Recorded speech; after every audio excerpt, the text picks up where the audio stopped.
Hey guys, tonight we're doing something a little different. We're not going back to the Middle Ages. We're not sailing on a pirate ship. We're not waking up in a medieval hovel with a goat on your chest. No, tonight we're staying right here in America, but we're going back to a decade that, depending on your age, either shaped your childhood or haunts your nightmares. We're talking about the 1970s, a decade of bell-bottoms, disco, avocado-coloured kitchen appliances, and almost as a side note, some of the most terrifying serial killers in American history. So before you get comfortable, take a second to like the video and subscribe, but only if you genuinely enjoy what I do here. And a very special, very sincere thank you to the viewer who suggested this topic. You know who you are, and honestly, the fact that this came from the community just makes this channel feel like something real. Your suggestions shape everything here, and that means more than I can say. Leave a comment telling me where you're listening from and what time it is for you. It's always 2 a.m. somewhere, and frankly, given tonight's topic, that feels appropriate. And if you prefer to listen on the go, we're now on Spotify. The link is in the description, so check that out. Now, dim those lights, switch on a fan for that soft white noise, pull the covers up, and maybe, just maybe, double check that you lock the front door. Tonight we're going somewhere genuinely unsettling. But let's pause for a second. Have you ever wondered what it actually felt like to live in 1970s America, when the nightly news read more like a horror novel? Did people just carry on? Did they go to work, go on dates, hitchhike across the country, and simply hope for the best? How did an entire generation live alongside monsters hiding in plain sight, men with jobs, men with wives, men who waved at their neighbours and brought donuts to the office? Could you have spotted one? Would you have believed it if someone told you? And here's the one that really keeps people up at night. How many of them were never caught? And now, congratulations. You've just woken up in 1973 America. Your car gets about 9 miles to the gallon. Watergate is on every television set. The Vietnam War is winding down in the ugliest possible way. And somewhere out there, driving a perfectly ordinary car down a perfectly ordinary highway, is someone the newspapers haven't named yet. Sleep tight. Let's set the scene, because the 1970s didn't just accidentally produce a wave of serial killers. It created the conditions for them, almost lovingly, like a recipe nobody asked for. America in this decade was a society in free fall, not dramatically, not all at once, but in that slow, grinding, everything feels slightly wrong way that's somehow worse. The post-war optimism of the 50s had long since curdled. The 60s had promised revolution and delivered assassinations. And now here was the 70s, handing everyone a platform shoe and saying, good luck with that. Trust in institutions had collapsed. Police departments were underfunded, understaffed, and operating with technology that modern investigators would find laughable. There were no DNA databases, no centralized crime registries, no way for a detective in Seattle to know that the man he was looking for had just turned up in Florida under a different name. It was, in the most literal sense, a golden age for people who wanted to disappear. Think about what that actually means for a moment. You're a detective in 1973. A young woman has gone missing. You have a physical description, maybe a partial witness account and a rotary phone. That is your toolkit. You cannot run a national database search. You cannot pull cell phone records because cell phones do not exist. You cannot check credit card transactions because most of the people going missing were young, broke, and paid for everything in cash. You file a report, you make some calls, and if the person responsible happens to cross a state line, which several of the decade's most prolific killers did, repeatedly, almost leisurely, your report stays in your filing cabinet, while the investigation in the next state starts entirely from scratch with no knowledge of yours. This was not incompetence. This was infrastructure. The American law enforcement system in the 1970s was built for a world in which crime was local. A murderer, in the traditional understanding of the thing, killed someone he knew, in a place he lived, for a reason that made a certain ugly kind of sense. The concept of a stranger who killed strangers, who moved between jurisdictions deliberately, who left no obvious motive and no obvious connection to the victim, this was something the system was genuinely not designed to handle. It was like trying to catch a fish with a net that had holes the exact size of fish. Meanwhile, the social fabric was doing its own unravelling. Vietnam had sent a generation of young men home damaged and largely unsupported. Mental health infrastructure was minimal and stigmatised. Deinstitutionalisation, the large-scale closure of psychiatric facilities throughout the 60s and 70s, had released thousands of people with severe mental illness into communities that had no idea what to do with them and very little funding to figure it out. The foster system was strained. Domestic violence was largely treated as a private family matter. Child abuse was almost never prosecuted. Every single one of these failures would appear later, like footnotes in the childhood histories of the men who made the 1970s so dangerous. And layered over all of this was a cultural climate of radical openness that, in retrospect, had a shadow side nobody had anticipated. The counterculture's emphasis on trust, on rejecting the paranoid defensiveness of the previous generation, on the basic goodness of strangers, all of it created a population that had been actively encouraged not to be suspicious. Hitchhiking was common. Leaving your door unlocked was normal. Accepting a ride from someone you just met at a party was barely worth mentioning. The 70s told people that fear was a hangover from the repressive 50s, that suspicion was a character flaw, that the person smiling at you from across a parking lot was probably just being friendly. They were usually right, and then, sometimes, they were catastrophically wrong. The decade was not uniquely evil, but it was uniquely unprepared, and that gap between the danger that existed and the systems built to address it is where the horror lived, quietly, for years. One of the most defining and, in hindsight, absolutely terrifying features of 1970s American life was hitchhiking. Not as an act of desperation, as a completely normal, culturally accepted way to get from one place to another. Young people did it constantly.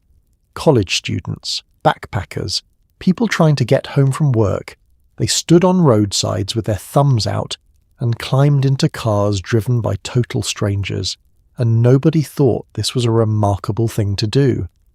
If you try to explain this to someone born after 1990, they will look at you with the expression of a person hearing that people used to juggle lit torches for fun. But in the 70s, hitchhiking was almost romantic. It carried echoes of Jack Kerouac, of freedom, of the open road and the great American spirit of trusting strangers. It also, as it turned out, provided a near-perfect hunting ground for at least half a dozen of the most prolific killers of the decade. Let's think about what hitchhiking actually involved, from a safety perspective, because it helps clarify just how different the cultural assumptions of that era were from ours. You were a young woman or a young man standing on the side of a road. A car pulled over. You had approximately 30 seconds to decide, based entirely on visual impression, whether the driver was safe. You got in. The door closed. You were now in an enclosed metal box travelling at speed with a person you had never met, on a road that might be deserted for the next 40 miles. And not only was this considered fine, it was considered an adventure. Guidebooks for young travellers included tips on hitchhiking etiquette. Campuses posted bulletin boards where students could arrange hitched rides to other cities. There were places where, if you were trying to get from one university town to another and you didn't hitchhike, people thought you were either paranoid or rich. The roads of the Pacific Northwest in particular became a kind of corridor of danger during the early and mid-70s that investigators would only fully map years later. Young women disappeared from roadsides, from parks, from campus parking lots. Some were never found. Some were found in ways that meant there was very little left to identify.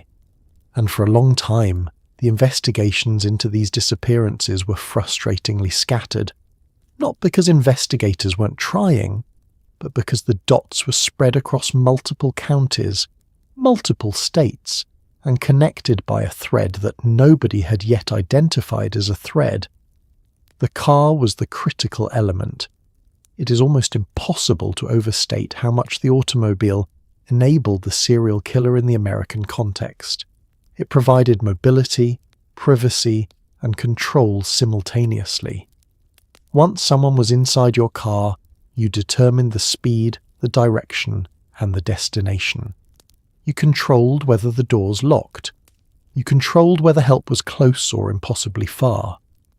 The car transformed the landscape from a place of relative safety, populated, visible, public, into a series of private rooms on wheels, moving between them at 60 miles an hour.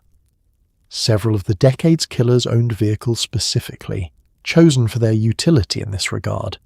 Cars with features that made what happened inside them easier to control and harder to detect. And the cultural mythology of the road made it worse, because it meant that the very populations most likely to be hitchhiking, young, idealistic, countercultural, students who'd read Kerouac and genuinely believed in the goodness of strangers, were also the least likely to have been warned about the specific danger. Their parents' generation had been suspicious. Their generation had rejected suspicion as a bourgeois reflex. There was a bitter irony in this that would take years to fully land. The freedom of the open road, it turned out, was not equally available to everyone, and the people who paid the highest price for discovering that were not the ones who wrote the guidebooks. By the early 1980s, hitchhiking had effectively collapsed as a cultural practice in the United States.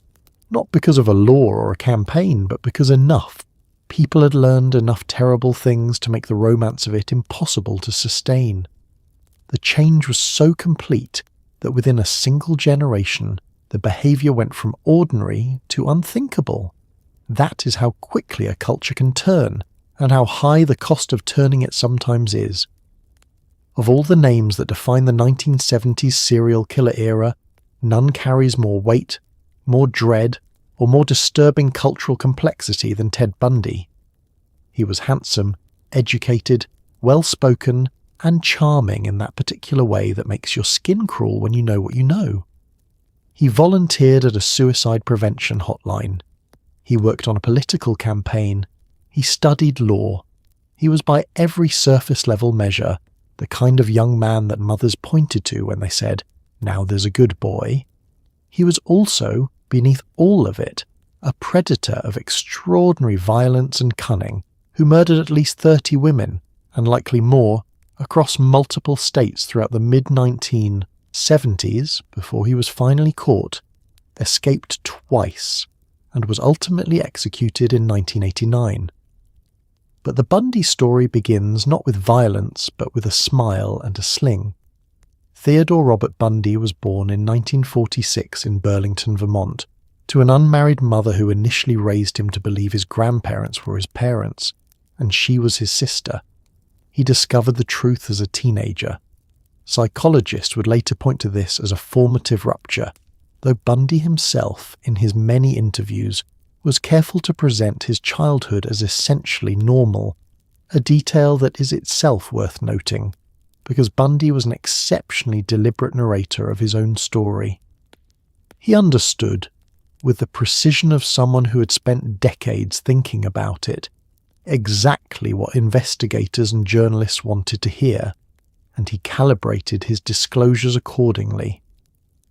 He told them what kept them coming back. He told them just enough to maintain his value as a source and never quite enough to provide closure. What the record shows, separate from Bundy's own account, is a young man who developed an early and escalating interest in violent pornography, who began peeping through neighbours' windows as a teenager, who progressed through a series of escalating behaviours that would, in retrospect, form a textbook illustration of the homicidal trajectory that FBI profilers were simultaneously attempting to describe and codify. He was intelligent, genuinely so, not performatively so. He attended the University of Washington, studied Chinese, earned good grades, was described by professors as promising. He had girlfriends. He had friends. He had a life that looked, from the outside, like a life. And then there was the other life. Beginning in the early 1970s in the Pacific Northwest, young women began to disappear.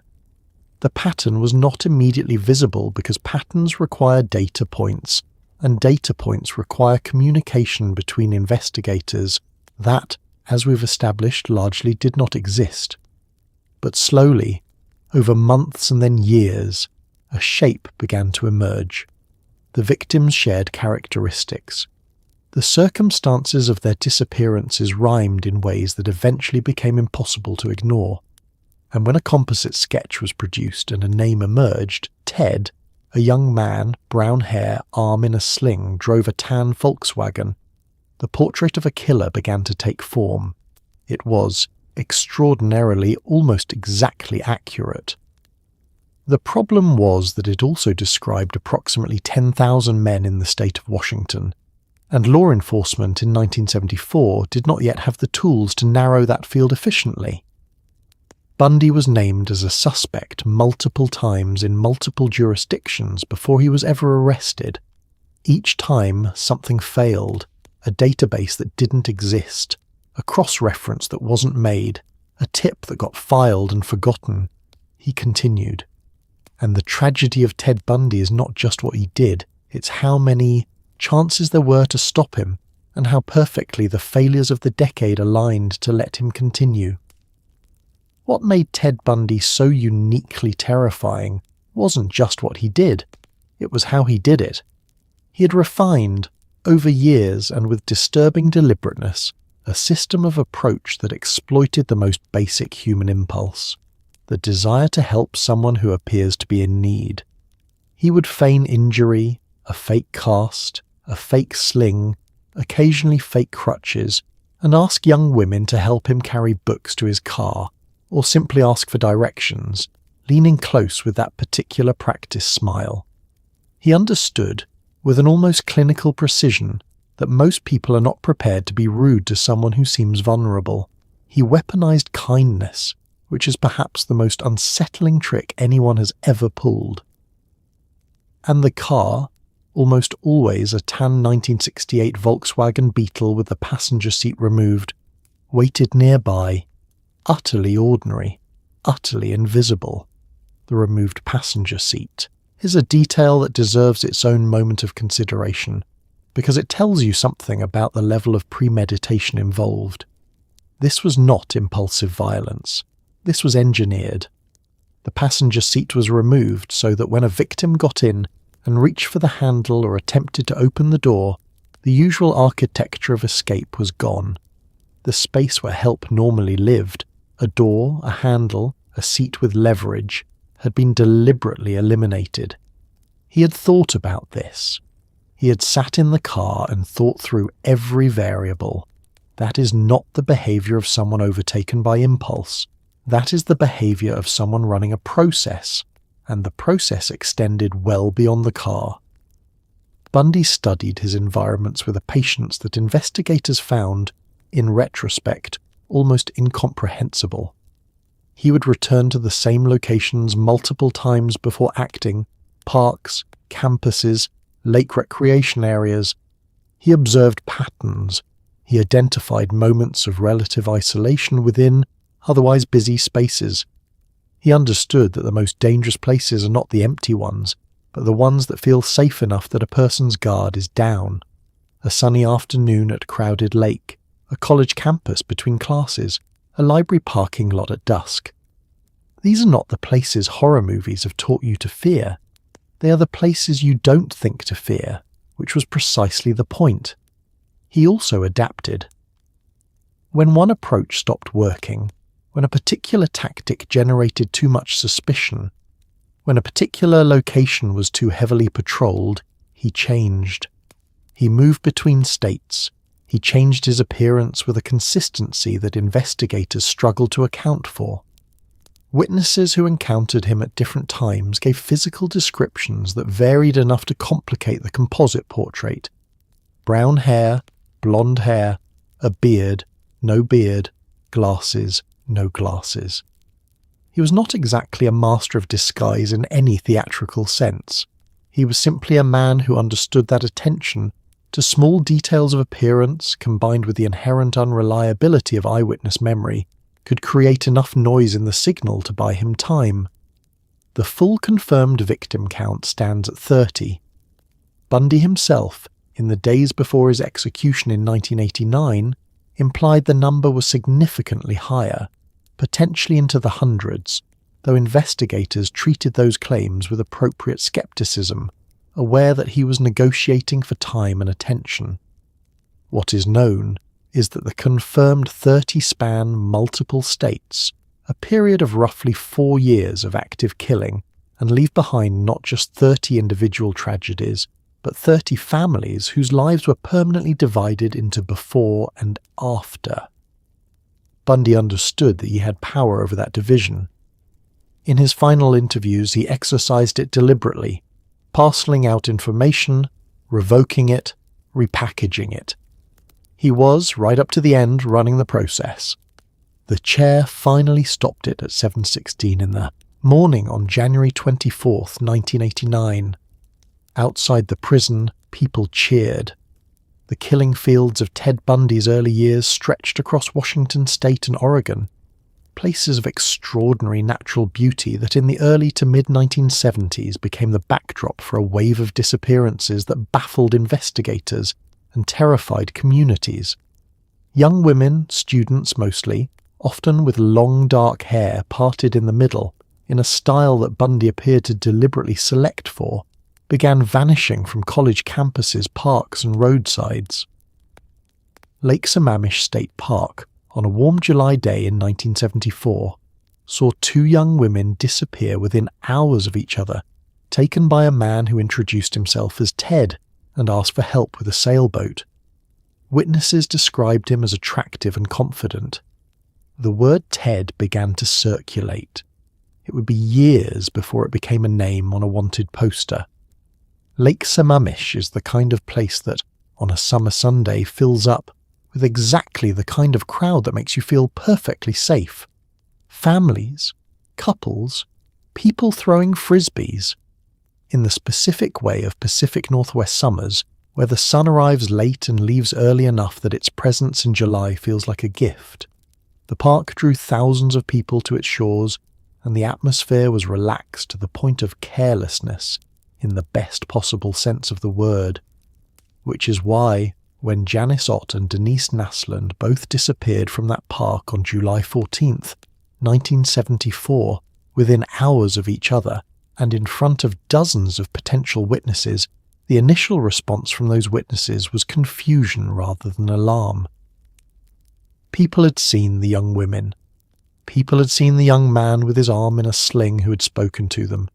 Some had found him memorable enough to describe in detail. Nobody had been alarmed, because there was nothing about the surface of the encounter to be alarmed by. This is the Pacific Northwest's particular contribution to the Bundy story. It was a place with a specific cultural identity that he understood and exploited. The region's self-image, progressive, trusting, outdoor-oriented, populated by people who prided themselves on not being the kind of people who assumed the worst, was a resource he drew on. The outdoors culture meant that young women were regularly in parks, on trails, at lakes, in the specific kind of semi-isolated beauty that the region offers in abundance. The progressive culture meant they were less likely to be accompanied than women in more conservative parts of the country. The trusting culture meant that a friendly stranger with a plausible story and a nice smile was not, by default, a threat.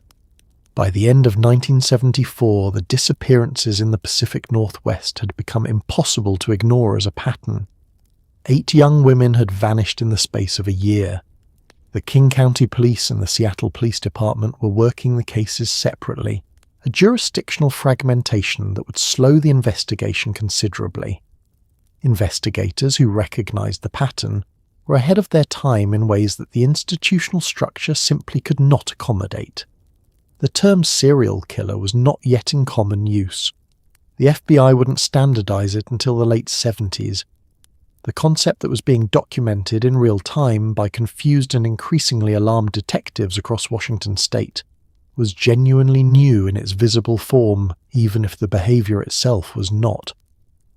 Ted Bundy moved to Utah in the fall of 1974, and the Pacific Northwest exhaled slightly, not knowing why the disappearances had stopped, only that they had. The answer was in a tan Volkswagen heading south, and it would take another 2 years to find it. If Ted Bundy was the killer who looked like your college roommate's charming older brother, John Wayne Gacy was something altogether different and in some ways even more disturbing. He was a building contractor from the Chicago suburbs who threw neighborhood parties, got involved in local politics, and dressed as a character he called Pogo the Clown. He shook hands with politicians. He was photographed with the First Lady. His neighbors described him as a hard worker, a bit loud, a generous host.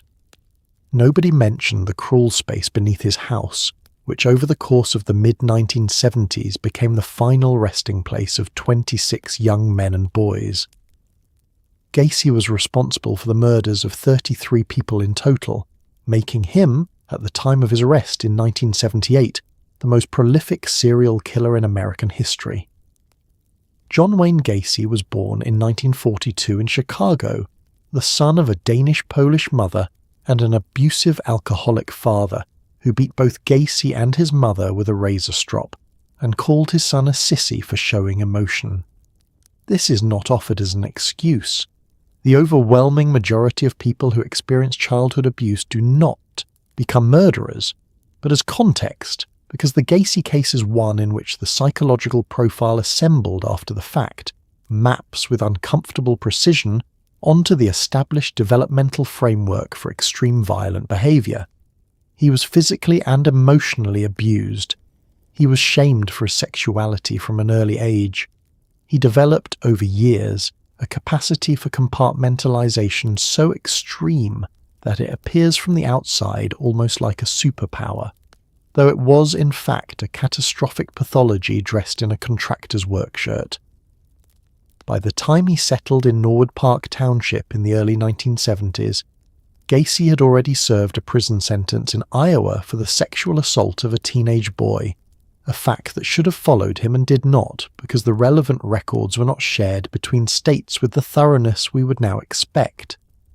He had served roughly 18 months of a 10-year sentence, been paroled and simply moved to a different state. A different state where nobody knew. This is the administrative failure at the heart of the Gacy case, the one that makes investigators who came later go quiet when you mention it. He was already known. The system had already identified him. The system then let him go and forgot to tell anyone where he went. In Norwood Park Township, he built his contracting business, PDM Contractors, and hired young men, often teenagers, often from vulnerable circumstances, to work for him. He was generous with pay, popular with clients, and involved enough in community life that local Democratic Party officials used him as a precinct captain. The Pogo the Clown character came from a genuine involvement with charitable events, hospital visits, fundraisers, neighborhood celebrations. He painted the character himself in 2 versions, one smiling, one with the smile reversed. He would tell people later that clowns could get away with murder. He said it with a smile in the way people say things that are jokes and mean them completely. The crawl space beneath his house in Summerdale Avenue was 29 inches deep at its highest point, and contained, by the time investigators finished their work in December of 1978, the remains of 26 young men and boys. The remaining 7 victims had been disposed of in the Des Plaines River. The smell, neighbours would later report, had occasionally been noticeable. Gacy had told them it was a drainage problem.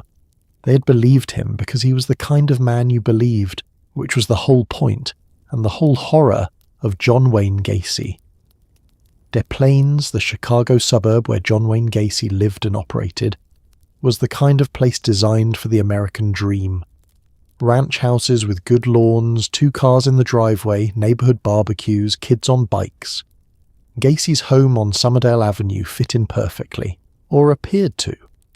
He ran a successful construction business and employed young men, many of them runaways or street kids, from Chicago, which in the 1970s had a significant population of young people living entirely off the grid.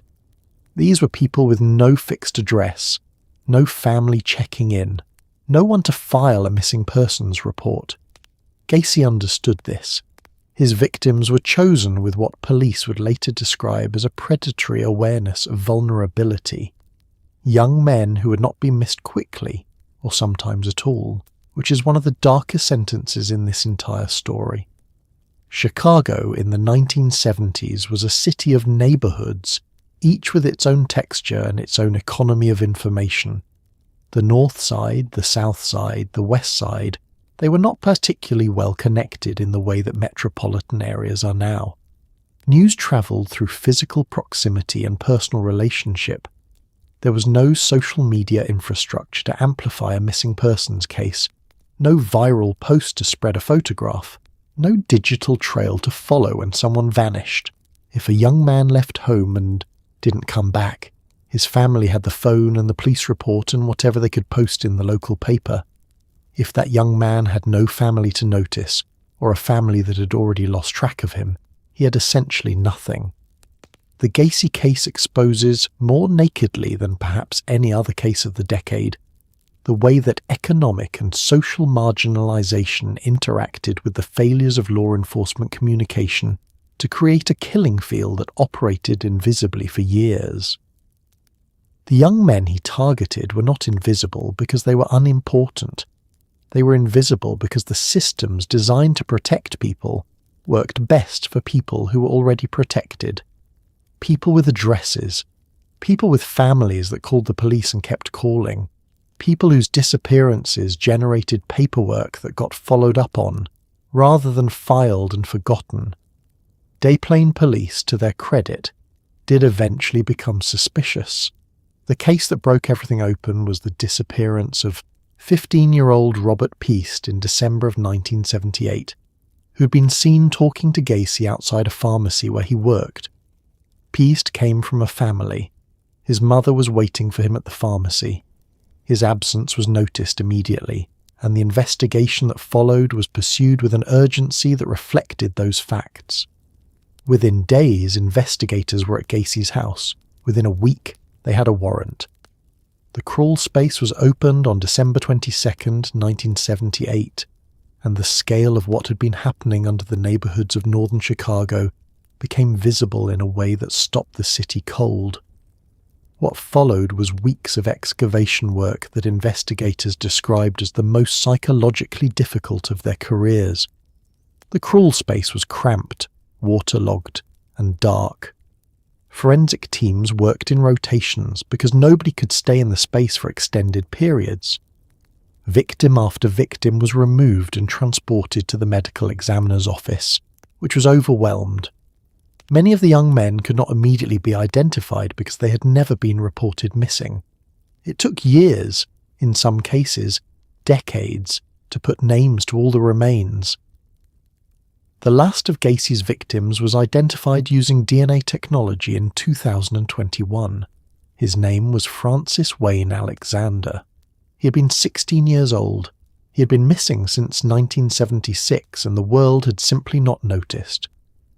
While Bundy and Gacy operated in the shadows, sending postcards to investigators only through evidence, one killer in this era chose a different approach.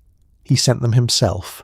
The Zodiac Killer, operating primarily in Northern California between 1968 and 1972, communicated directly with police and newspapers through a series of taunting coded letters that turned the investigation into something unlike anything American law enforcement had encountered.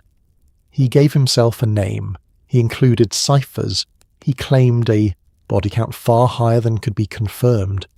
He threatened to shoot out the tyres of school buses.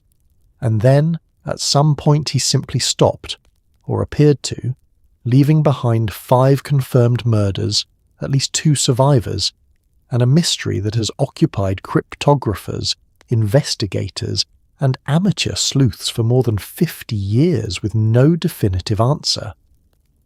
The Zodiac case begins, in most accounts, on the night of December the 20th, 1968, at a remote lover's lane outside Benicia, California, where 2 teenagers were shot while sitting in their parked car. The young man died at the scene. The young woman survived long enough to be found by a passing motorist but died shortly after. There were no witnesses. There was no clear motive. There was very little physical evidence beyond shell casings and the specific cruelty of the attack itself. A couple, in the dark, in a location that should have been private, found and killed with the methodical indifference of a man, completing a task. It would be months before the attacks were connected to a pattern, and longer still before the pattern acquired its name. What made the Zodiac genuinely unlike any killer the American public had encountered before was his relationship with the media. He did not flee from attention, he pursued it. He sent letters to the San Francisco Chronicle, the San Francisco Examiner, and the Vallejo Times-Herald simultaneously, demanding that his letters be published on the front page or he would kill again. The letters were published. He sent more. He sent portions of his cipher in each letter, and he taunted investigators with details about the killings that only the killer could have known, interspersed with false details designed to mislead. He was in a sense conducting his own investigation in parallel with the official one, following the coverage, responding to it, correcting it, arguing with it. For the residents of the San Francisco Bay Area, this created a specific, sustained quality of dread that went beyond the ordinary fear of violent crime. The Zodiac was not hiding. He was present. He was reading the same newspapers they were reading, watching the same news reports, and writing back. The letters came from somewhere. The cipher had an author. He was local, almost certainly, which meant he was in the grocery store, on the bus, at the gas station. He was someone's neighbour. He was possibly someone you had spoken to. That particular quality of threat, intimate, invisible, self-announced, was something the Bay Area lived with for years, and its effects on the culture and behaviour of the region during that period were significant in ways that are difficult to fully quantify, but easy to understand if you try to imagine living inside it. The Zodiac's letters were not raving, incoherent screeds. That was part of what made them so disturbing. They were structured, literate, deliberately theatrical, and constructed with what appeared to be genuine intelligence. He included symbols drawn from a homemade cipher, challenged police and newspapers to publish them, and promised more information if they complied. The first cipher, sent in 3 parts simultaneously to 3 different Bay Area newspapers in 1969, was cracked within a week by a high school teacher and his wife, and what it contained was a detailed, chilling declaration of the killer's worldview that made the hairs stand up on the arms of every investigator who read it. The other ciphers were not so cooperative. The so-called Z340 cipher, for instance, sat unsolved for 51 years before a team of amateur codebreakers finally cracked it in 2020, and what it revealed added new questions almost as fast as it answered old ones. The first cipher, the 3-part 408-symbol message known as the Z408, decoded to reveal a message in which the Zodiac described why he killed. He believed, he wrote, that his victims would become his slaves in the afterlife. He said he would not give his name because it would slow down the collection of slaves for his afterlife kingdom. It was a worldview that was both internally coherent and entirely severed from reality, and the chilling thing about it was how calmly it was expressed. No rage, no obvious disorganization. Just a man explaining his reasoning in the way that a person explains any decision they've made and feel comfortable with. The subsequent ciphers were harder. The Z340, a 340-character message sent in 1969, was assumed for decades to contain the Zodiac's name or other identifying information. The killer himself had implied as much. It sat in filing cabinets and on enthusiast websites and in the minds of professional cryptographers for over 50 years. In December of 2020, a team of 3 amateur codebreakers, a software developer, a mathematician and a musician working in their spare time and corresponding over the internet, cracked it using computational methods and submitted their solution to the FBI. The message, when decoded, contained no name. It contained more philosophy, more references to the Afterlife Slave Collection, a misspelling of the word paradise, a name that appeared to be paradise which the Zodiac used in other letters, possibly deliberately, possibly as a personal quirk of spelling. The name of the Zodiac, if it was ever encoded anywhere, has not yet been found. The case remains officially open. Over the decades, dozens of suspects have been named by investigators, journalists and amateur researchers, the most prominent in recent years being Arthur Lee Allen, who was investigated extensively and cleared by DNA evidence, and Gary Francis Post, named by a cold case research group called the Casebreakers in 2021, a claim the FBI has neither confirmed nor adopted. The identity of the Zodiac is, as of this recording, one of the most significant unsolved questions in American criminal history. He wrote 37 letters. He claimed 37 victims. 5 are confirmed. 2 survivors gave descriptions that were broadly consistent but not perfectly matching. The cipher that might contain his name has not been found, or has been found and decoded into something that isn't a name, or was never written. The story refuses to end, which may have been the point all along. The Zodiac understood that an unsolved mystery outlives a solved one by a considerable distance. He may have been right. History has a way of allocating its attention unevenly, and nowhere is this more apparent than in the relative obscurity of Dean Corll compared to his contemporaries. Corll, who operated in Houston, Texas throughout the early 1970s, is believed to have murdered at least 28 boys and young men, a number that, when the case broke in 1973, made national headlines for approximately 15 minutes before being eclipsed by other news. He worked at his family's candy company, which is how he earned the nickname that, once you know what he did, becomes one of the most skin-crawling monikers in true crime history. He used teenage accomplices, a detail so disturbing in its implications about manipulation and coercion that investigators struggle to categorize it within any existing framework of criminal behavior. Dean Corll was born in 1939 in Fort Wayne, Indiana, and grew up in a family dominated by a difficult, unstable mother who moved frequently and whose personal life created an atmosphere of considerable instability for her children. He served in the United States Army, received an honorable discharge, and returned to civilian life in Houston, where his mother operated the Corll Candy Company in the Houston Heights neighborhood.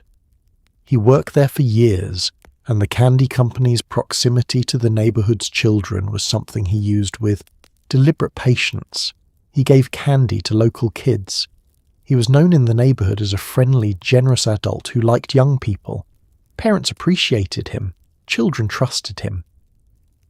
The Houston Heights in the early 1970s was a working-class neighborhood in transition, economically stressed, socially fragmented, with a population of young people who had significant freedom of movement and limited adult supervision in the way that working-class neighborhoods often produced in that era. Parents were working, kids were out. The area was familiar enough to feel safe, which meant that a young man who went missing from it might, initially, be assumed to have simply left, run away, gone somewhere, chosen to disappear. This assumption was encouraged, consciously or unconsciously, by the absence of systematic procedures for tracking missing young people, and by the cultural readiness to accept that teenagers in difficult circumstances sometimes vanished on purpose. Corll recruited 2 teenage accomplices, David Brooks and Elmer Wayne Henley, through a combination of gifts, money, drugs, and a form of psychological manipulation that law enforcement and forensic psychologists would later describe as textbook grooming conducted at extraordinary scale. Brooks was 17 when he first became involved. Henley was younger. Both were from the neighbourhood. Both were given money and attention, and the specific kind of belonging that is intoxicating to teenagers who don't have enough of it at home. They brought Corll victims. They were present for murders. They were, in the language of later legal proceedings, accomplices, but they were also in the more complicated language of what actually happened. Children who had been systematically manipulated by an adult predator and whose culpability is genuinely difficult to fix with precision. The case broke on August 8, 1973, when Elmer Wayne Henley, then 17, shot Dean Corll dead at a house in Pasadena, Texas. After Corll turned on him during a gathering that had gone wrong, Henley called the police himself. When investigators arrived, he told them where the bodies were buried, a boat shed, 2 other locations. What followed was the largest murder investigation in Texas history up to that point. 28 confirmed victims were recovered. The youngest was 9 years old. The case generated enormous coverage briefly and then receded, as American news tends to recede from stories that are too large and too dark to sustain comfortable attention. Dean Corll is less famous than Ted Bundy. He killed, by confirmed count, almost as many people. The difference in cultural memory says something worth sitting with. Most discussions of serial killers focus on individuals, lone predators operating in isolation. But the case of the Hillside Stranglers offers something even more disturbing. The idea that 2 people can bring out the absolute worst in each other, that evil can be collaborative, that the capacity for violence can be amplified by partnership rather than checked by it. Kenneth Bianchi and Angelo Buono, cousins who operated in Los Angeles between 1977 and 1978, murdered 10 women and girls across the city, dumping their bodies on hillsides where they were discovered by morning commuters in a detail that added a particular note of horror to the daily routines of an already troubled city. They impersonated police officers, which is worth pausing on, because it meant that the very symbol of safety had been turned into a lure. Angelo Buono was the older of the 2, born in 1934, and was by most accounts the dominant personality in the partnership. He ran an upholstery shop in Glendale, had a long history of violence toward women, and possessed a quality that several of his acquaintances described, in retrospect, with a kind of bewildered revision. They had thought he was confident, magnetic even. What he actually was, it turned out, was a man whose contempt for other people was so complete and so consistently performed that it read, in certain lights, as strength. Kenneth Bianchi was his younger cousin, 26 when the murders began, a man who had spent years fabricating credentials, fake psychology degrees, fake law enforcement affiliations, and had recently moved to Los Angeles from Rochester, New York, where he had also committed assaults that went uninvestigated. The 2 of them together formed something that was worse than either of them separately, which is a principle that criminologists still find difficult to fully explain and investigators find deeply inconvenient. The police impersonation tactic was the element that made the case particularly terrifying for Los Angeles residents once it became public. Bianchi and Buono used fake badges and a fake police vehicle interior to convince young women, many of them sex workers but not all, to get into their car, think about what that means in practical terms. You've been taught your entire life that the police are the people you go to when you're in danger. You've been told that the badge is the symbol of protection, They took that symbol and inverted it completely, turned it into the mechanism of abduction. Once a victim was in the car, believing she was being taken to a police station, she was already beyond help. The psychological cruelty of this particular method, the way it specifically targeted the instinct to trust authority, is something that investigators who work the case still discuss when they talk about what made it distinctive. The bodies were found on hillsides across Los Angeles and the surrounding area, displayed with a deliberateness that added a performative element to the murders. The Hillside Stranglers, as the press quickly named them, and the press was very fast with names in this era, were communicating something with the placement of their victims. What exactly they were communicating has been debated. The most straightforward reading is that they wanted the bodies found, wanted the attention, wanted Los Angeles to know that something was happening and that they were responsible for it. The investigation was complicated enormously by the two-killer dynamic, because profiles constructed for single perpetrators did not map cleanly onto the case. It wasn't until Bianchi was arrested in Washington state in 1979 for murders he'd committed there after the Los Angeles killings that the full picture came into focus. His eventual cooperation, partial and unreliable, pointed investigators to Buono. The trial of Angelo Buono became one of the longest in California history, lasting over 2 years. He was convicted in 1983 and died in prison in 2002. Bianchi remains incarcerated. Los Angeles, in the meantime, had moved on, as cities do, as they have to. But the hillsides remember.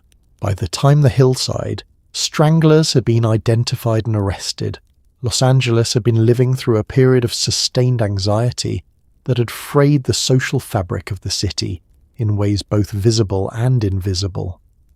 The LAPD, already under significant public scrutiny, was struggling to coordinate investigations across jurisdictions that did not always communicate well with each other. Residents began to change their behaviour.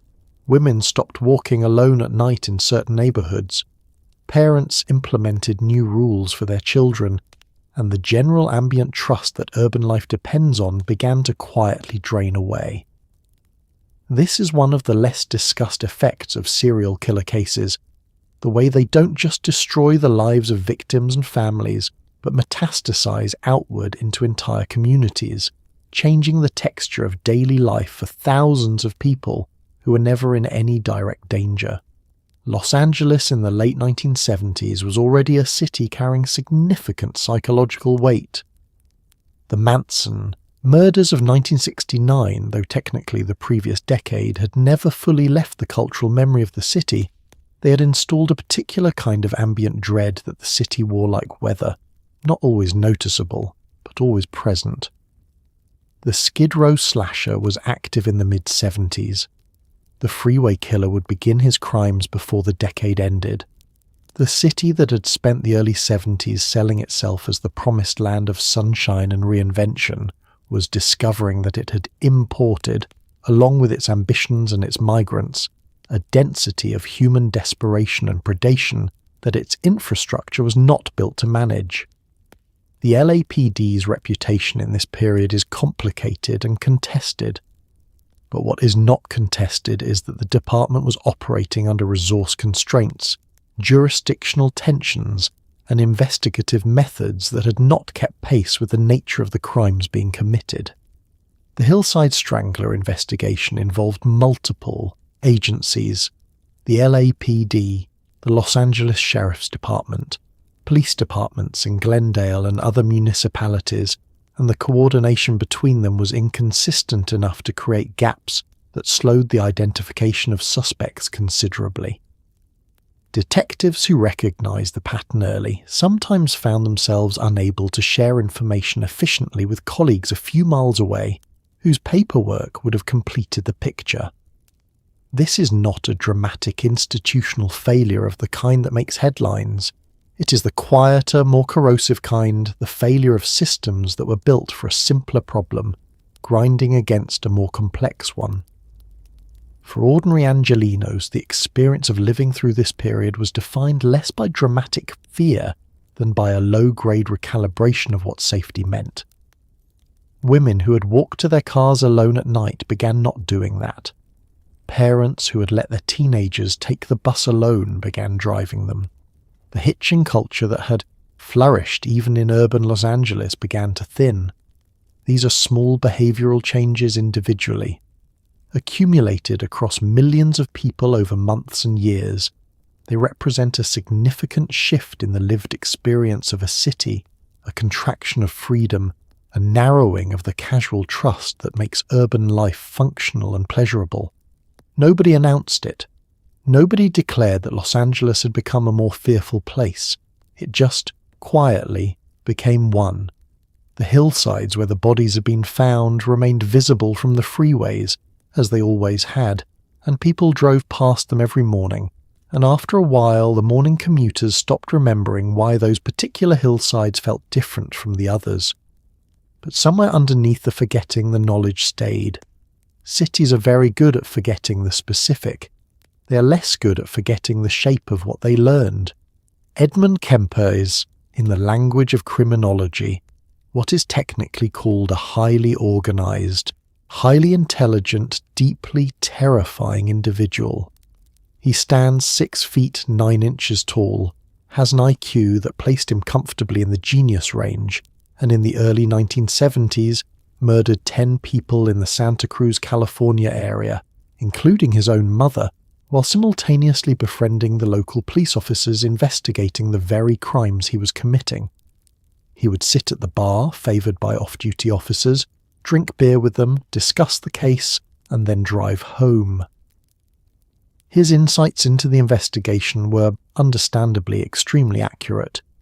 He eventually called the police himself to confess, and the officer who took the call initially assumed it was a crank. Kemper's interviews with early FBI profilers helped establish the foundational framework for behavioural science in law enforcement. Edmund Kemper's history begins earlier than the 1970s, and is, in its early chapters, a case study in institutional failure of a very specific kind. At the age of 15, he shot and killed both of his maternal grandparents at their farmhouse in North Fork, California, his grandmother first, his grandfather when the man returned home and Kemper decided he didn't want him to see what had happened. He called his mother to tell her what he'd done. He was committed to the Atascadero State Hospital, a facility for the criminally insane where he spent several years. He was intelligent enough and charming enough, and behaviourally compliant enough that the hospital staff found him genuinely impressive. He worked as a research assistant. He administered psychological tests to other patients. He charmed everyone he encountered, and in 1969, at the age of 21, the California Youth Authority recommended his release over the explicit objections of 2 psychologists who had evaluated him and found his presentation of recovery unconvincing. He was released.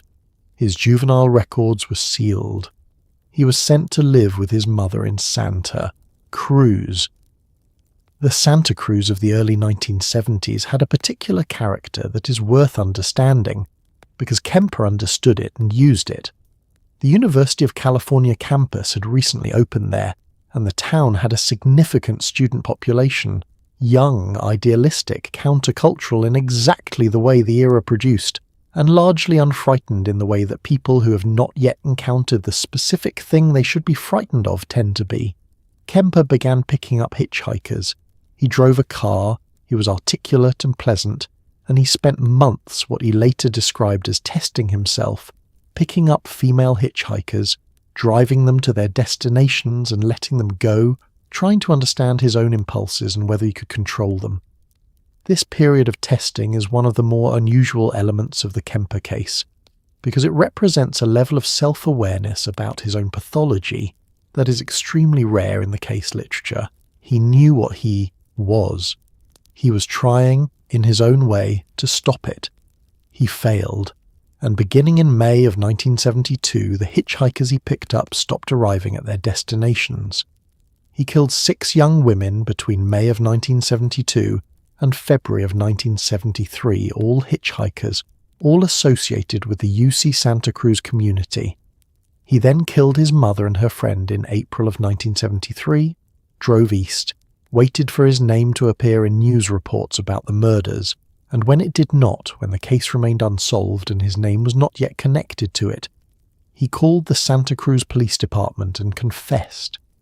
The officer who answered the phone asked him to call back on a different line and then forgot about it. Kemper called again, and then again.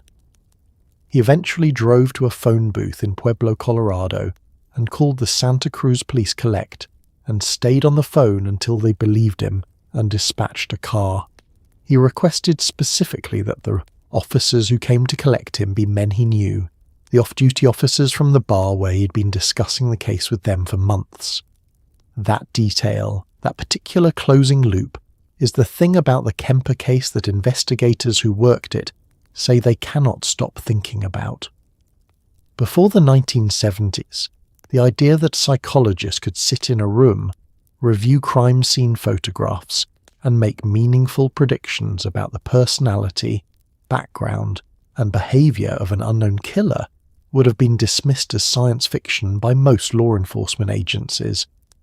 By the end of the decade, it was the foundation of a new investigative discipline. Agents Robert Ressler and John Douglas, working out of the FBI Academy in Quantico, Virginia, began conducting systematic interviews with incarcerated serial killers, Bundy, Kemper, Gacy, Manson, and dozens of others, and building from those conversations a framework for understanding the behavioral patterns that differentiated types of killers. The Behavioral Science Unit was born from the chaos of the 70s, and its work would eventually inform investigations around the world. The unit began, as many of the most consequential institutional developments do, almost informally. Ressler, a former Army counterintelligence officer who had joined the FBI in 1970, had a particular interest in the question of why some violent criminals escalated in the way they did. Why the path from childhood disturbance to adult atrocity followed recognizable patterns, and whether those patterns could be read backward from a crime scene to construct a useful portrait of an unknown offender. He began driving to prisons on weekends and asking to speak with men serving time for violent crimes. He had no formal protocol, no standardized interview format, no institutional sanction beyond the tacit tolerance of supervisors who did not quite know what he was doing but had not yet been asked to stop him. He took notes by hand. He drove home. He compared the notes and looked for patterns.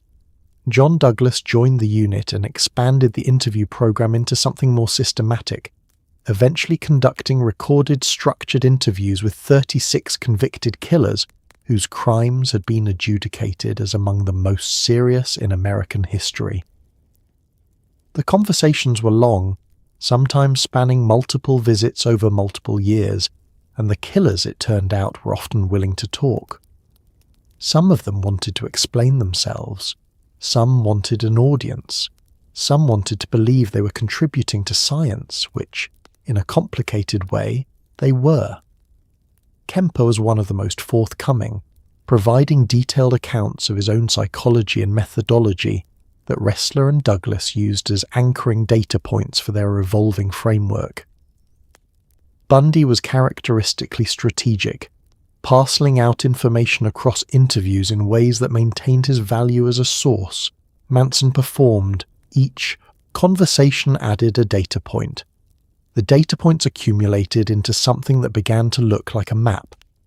The distinction the unit developed between organized and disorganized offenders, a framework that has been refined and debated in the decades since, but that represented at the time a genuine conceptual leap, came directly from the interview data.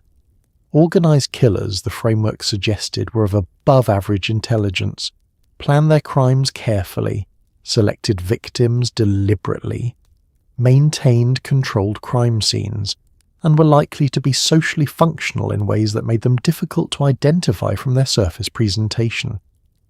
Disorganized killers were the opposite: impulsive, lower intelligence, chaotic crime scenes, more likely to live near the crime. The framework was imperfect from the beginning, and its limitations are now well documented. But in a decade when investigators had essentially no theoretical tools for approaching the phenomenon of the stranger kills strangers predator, even an imperfect framework was an extraordinary advance. The unit's work meant that by the end of the 1970s, a detective investigating an unknown killer could pick up the phone, describe what he was seeing at a crime scene, and receive back a structured, evidence-based assessment of who he might be looking for. That had never been possible before. The chaos of the decade had, in producing the monsters, also produced the science to understand them. It is one of the grimmer ironies of the era, and also one of its most genuinely useful legacies. Not all of the 70s monsters were identified in the 70s. Some of them kept going. Some of them lived long, quiet lives in ordinary houses on ordinary streets, attending community events and maintaining the surface-level appearance of normalcy for decades, long after the crimes that should have defined and ended their freedom. The man now known as the Golden State Killer, Joseph James. D'Angelo operated across California throughout the mid to late 1970s and into the 80s, committing an estimated 50 rapes and 13 murders before simply stopping. He retired from his crimes as one retires from a job, apparently, and spent the next 40 years as a neighbour, a grandfather, a man who yelled at people for parking near his driveway.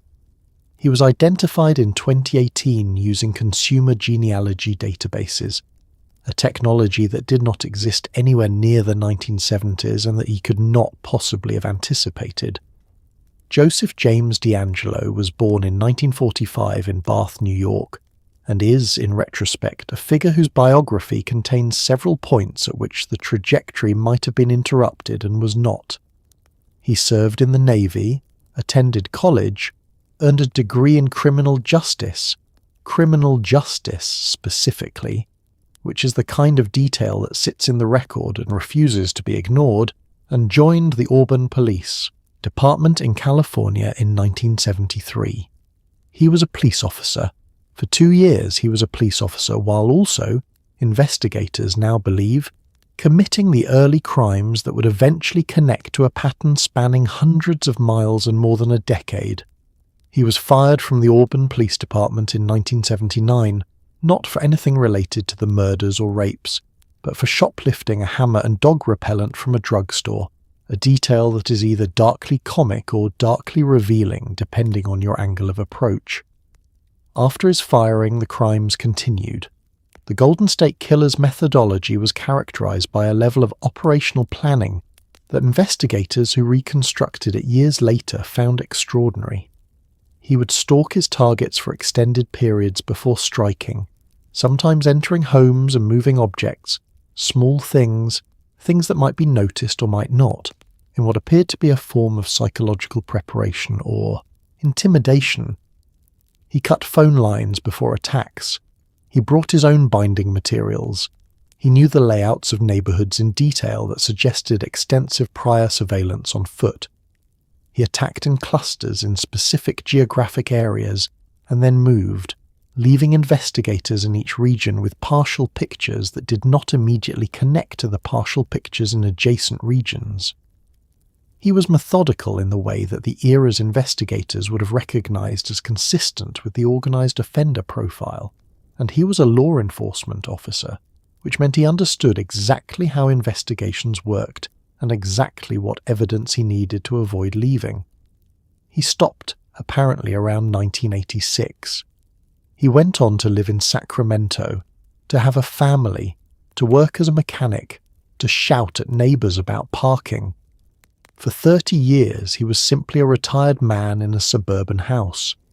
The investigators who had spent their careers on the case, Paul Holes, Larry Poole, and others, continued working it with a persistence that the passing of decades did nothing to diminish. When consumer genealogy companies like Ancestry and 23andMe accumulated enough data to make genetic genealogy a viable investigative tool, Holes and his collaborators saw the possibility and pursued it. A DNA sample from a crime scene was run against the genealogy databases. A distant relative appeared. The family tree was built outward. The process eventually narrowed to a man in Sacramento. Investigators collected a DNA sample from his discarded trash in April of 2018. It matched. D'Angelo was arrested 2 days later in his driveway wearing a sweatshirt. He was 72 years old. He pleaded guilty to all charges in 2020 and was sentenced to life without parole. The families of his victims attended the sentencing. Some of them had been waiting 40 years for that room. The 1970s was also the decade in which something genuinely new happened in American media culture. The serial killer became a kind of dark celebrity. Newspapers competed to be first with updates. The Zodiac's letters were published in full. Ted Bundy's trial was nationally televised, drawing enormous viewership. Women sent him fan mail. This is worth sitting with for a moment. A man actively on trial for the murders of multiple young women received romantic correspondence from strangers, which says something uncomfortable about the intersection of fame, charisma, and violence in the American imagination. Journalists coined catchy names: the Hillside Stranglers, the Co-Ed Killer, the Candyman, that transformed real human atrocities into something closer to comic book villain branding. The mechanism by which this happened was not cynical calculation on the part of editors, at least not entirely. It was in large part the simple operation of news economics in a pre-cable, a pre-internet world where newspaper circulation was still the primary metric of a publication's health, and newspaper sales spiked dramatically when a major crime case was developing. The Zodiac letters, when published, sold papers. The Bundy case, with its combination of physical attractiveness, genuine intellectual cunning, and the horrifying contrast between the man's surface presentation and what he had actually done, was a news editor's nightmare come true in commercial terms, an inexhaustible source of reader engagement built on genuine public horror. The coverage was not manufactured. The public interest was real. The question of what to do with public interest in something genuinely terrible is one that news organizations were wrestling with in real time, without a playbook, and the answer they arrived at: publish everything, name everything, make it vivid, was commercially successful and ethically complicated in ways that took years to fully articulate. The naming convention is worth examining specifically because of what it does to the people involved. When a killer receives a memorable nickname, the Zodiac, the Night Stalker, the Green River Killer, something shifts in the cultural relationship to the case. The name creates a character, and characters exist in narrative space, and narrative space is the domain of entertainment. The victims, who have names already, real names, personal names, names that meant something to the people who gave them, get displaced from the center of the story by the figure who killed them. This is not a deliberate choice, most of the time. It is a structural consequence of how storytelling works, and it would be decades before true crime as a genre began to seriously grapple with the ethics of the displacement. Ted Bundy's televised trial in 1979 is the clearest example of the celebrity dynamic operating at full intensity. The courtroom was full, the cameras were rolling. Bundy, who was representing himself in part, used the platform with the awareness of a man who understood that he was performing for an audience larger than the jury. He was charming, occasionally funny, visibly intelligent, and completely aware of the effect he was producing. The fan mail arrived at the courthouse. Women in the gallery dressed up. A woman who had met him briefly before his arrest and who would eventually marry him during the trial, a legal quirk of Florida law at the time allowed it, sat in the gallery. The whole spectacle was something that American culture found itself unable to look away from, which is not a comfortable thing to admit, and is also completely true. Bundy understood his audience better than almost anyone in the courtroom. He had been performing his entire adult life. The trial was just a larger stage. One of the most painful dimensions of the 1970s serial killer era is the extent to which the cases that received the least attention involved victims who were the most vulnerable. Runaways, sex workers, young men living off the streets, people from communities that historically had limited trust in law enforcement.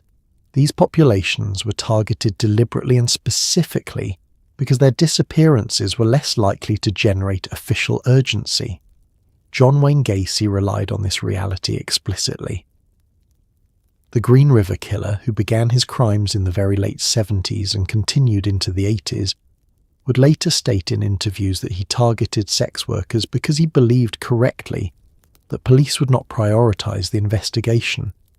This is the structural dimension of the serial killer problem that tends to get glossed over in favor of the dramatic individual narrative, the ways in which institutional neglect created conditions where predators could operate for years. The National Missing and Unidentified Person System, NamUs, was not established until 2007. Before that, there was no centralized national database for missing persons, no standardized protocol for entering a missing person's information in a format that could be searched across jurisdictions, and no systematic mechanism for connecting unidentified remains in one state with missing persons reports in another. A teenage runaway who disappeared in Los Angeles in 1976 might be listed in a Los Angeles Police Department file that was never shared with any other agency. If her remains were found in Oregon, the Oregon medical examiner had no efficient way to connect those remains to the Los Angeles file. She could be buried as a Jane Doe in Oregon while her mother in Los Angeles continued to wonder. This happened. It happened repeatedly, across the country, for decades. It happened to some of Bundy's victims. It happened to many of Gacy's victims. It happened to an unknown number of people whose cases were never solved, because the infrastructure to solve them did not exist. The communities most affected by this gap were not evenly distributed across the population. Young women of colour who went missing received, on average, significantly less media coverage and significantly less investigative resource than young white women in similar circumstances, a disparity so well documented that it eventually acquired its own name, missing white woman syndrome, coined by journalist and media critic Gwyneth Phil. Young men who were unhoused, involved in the sex trade, or had run away from home occupied a tier of official concern that was genuinely lower than that extended to people with stable addresses and families who called repeatedly.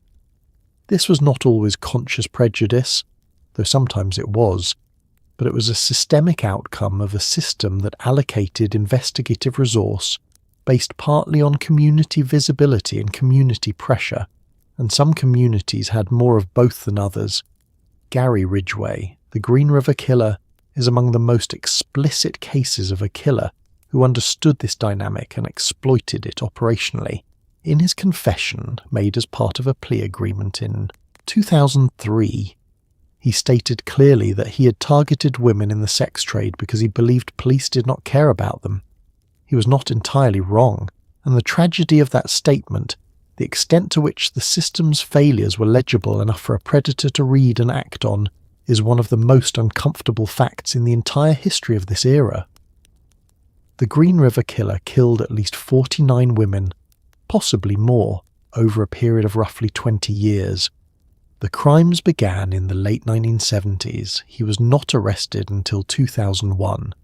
The gap between what he did and when he was stopped is, at least partly, a measure of how much the lives he took were undervalued by the systems that should have protected them. For every name on the confirmed victim list of a 70s serial killer, there are the names of the people who got away, who managed, through luck, instinct, quick thinking, or some combination of all three, to survive encounters that should have killed them. Carol Durant survived Ted Bundy. Rhonda Stapley survived Ted Bundy. Kathleen Sparks survived the Zodiac, or at least survived the encounter, and lived to give a description. These women are not minor footnotes. Their testimonies were often the clearest evidence investigators had. Their descriptions the sharpest portraits of the men responsible. And yet the cultural memory of these cases tends to centre on the killers, their psychology, their methods, their motivations, while the survivors are reduced to supporting roles in someone else's story.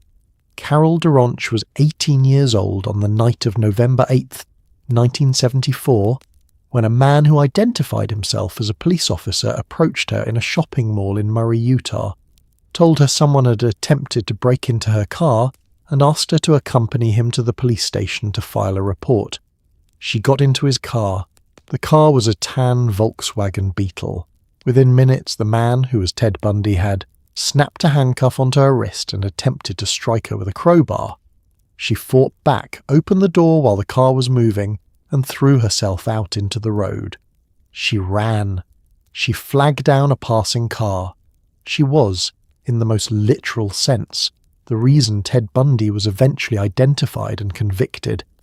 Her testimony at his Utah trial in 1976 was the evidence that put him in prison the first time, before the escapes, before Florida, before the full weight of his crimes became visible.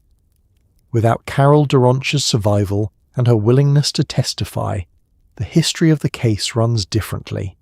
She's not a footnote, she is a load-bearing wall. Rhonda Stapley's story is different in its texture and in the particular kind of courage it required. She survived an encounter with Bundy in October of 1974 in Utah that she did not speak publicly about until 2012, nearly 40 years later. The reasons for that silence are not difficult to understand. The era's treatment of survivors was frequently re-traumatizing.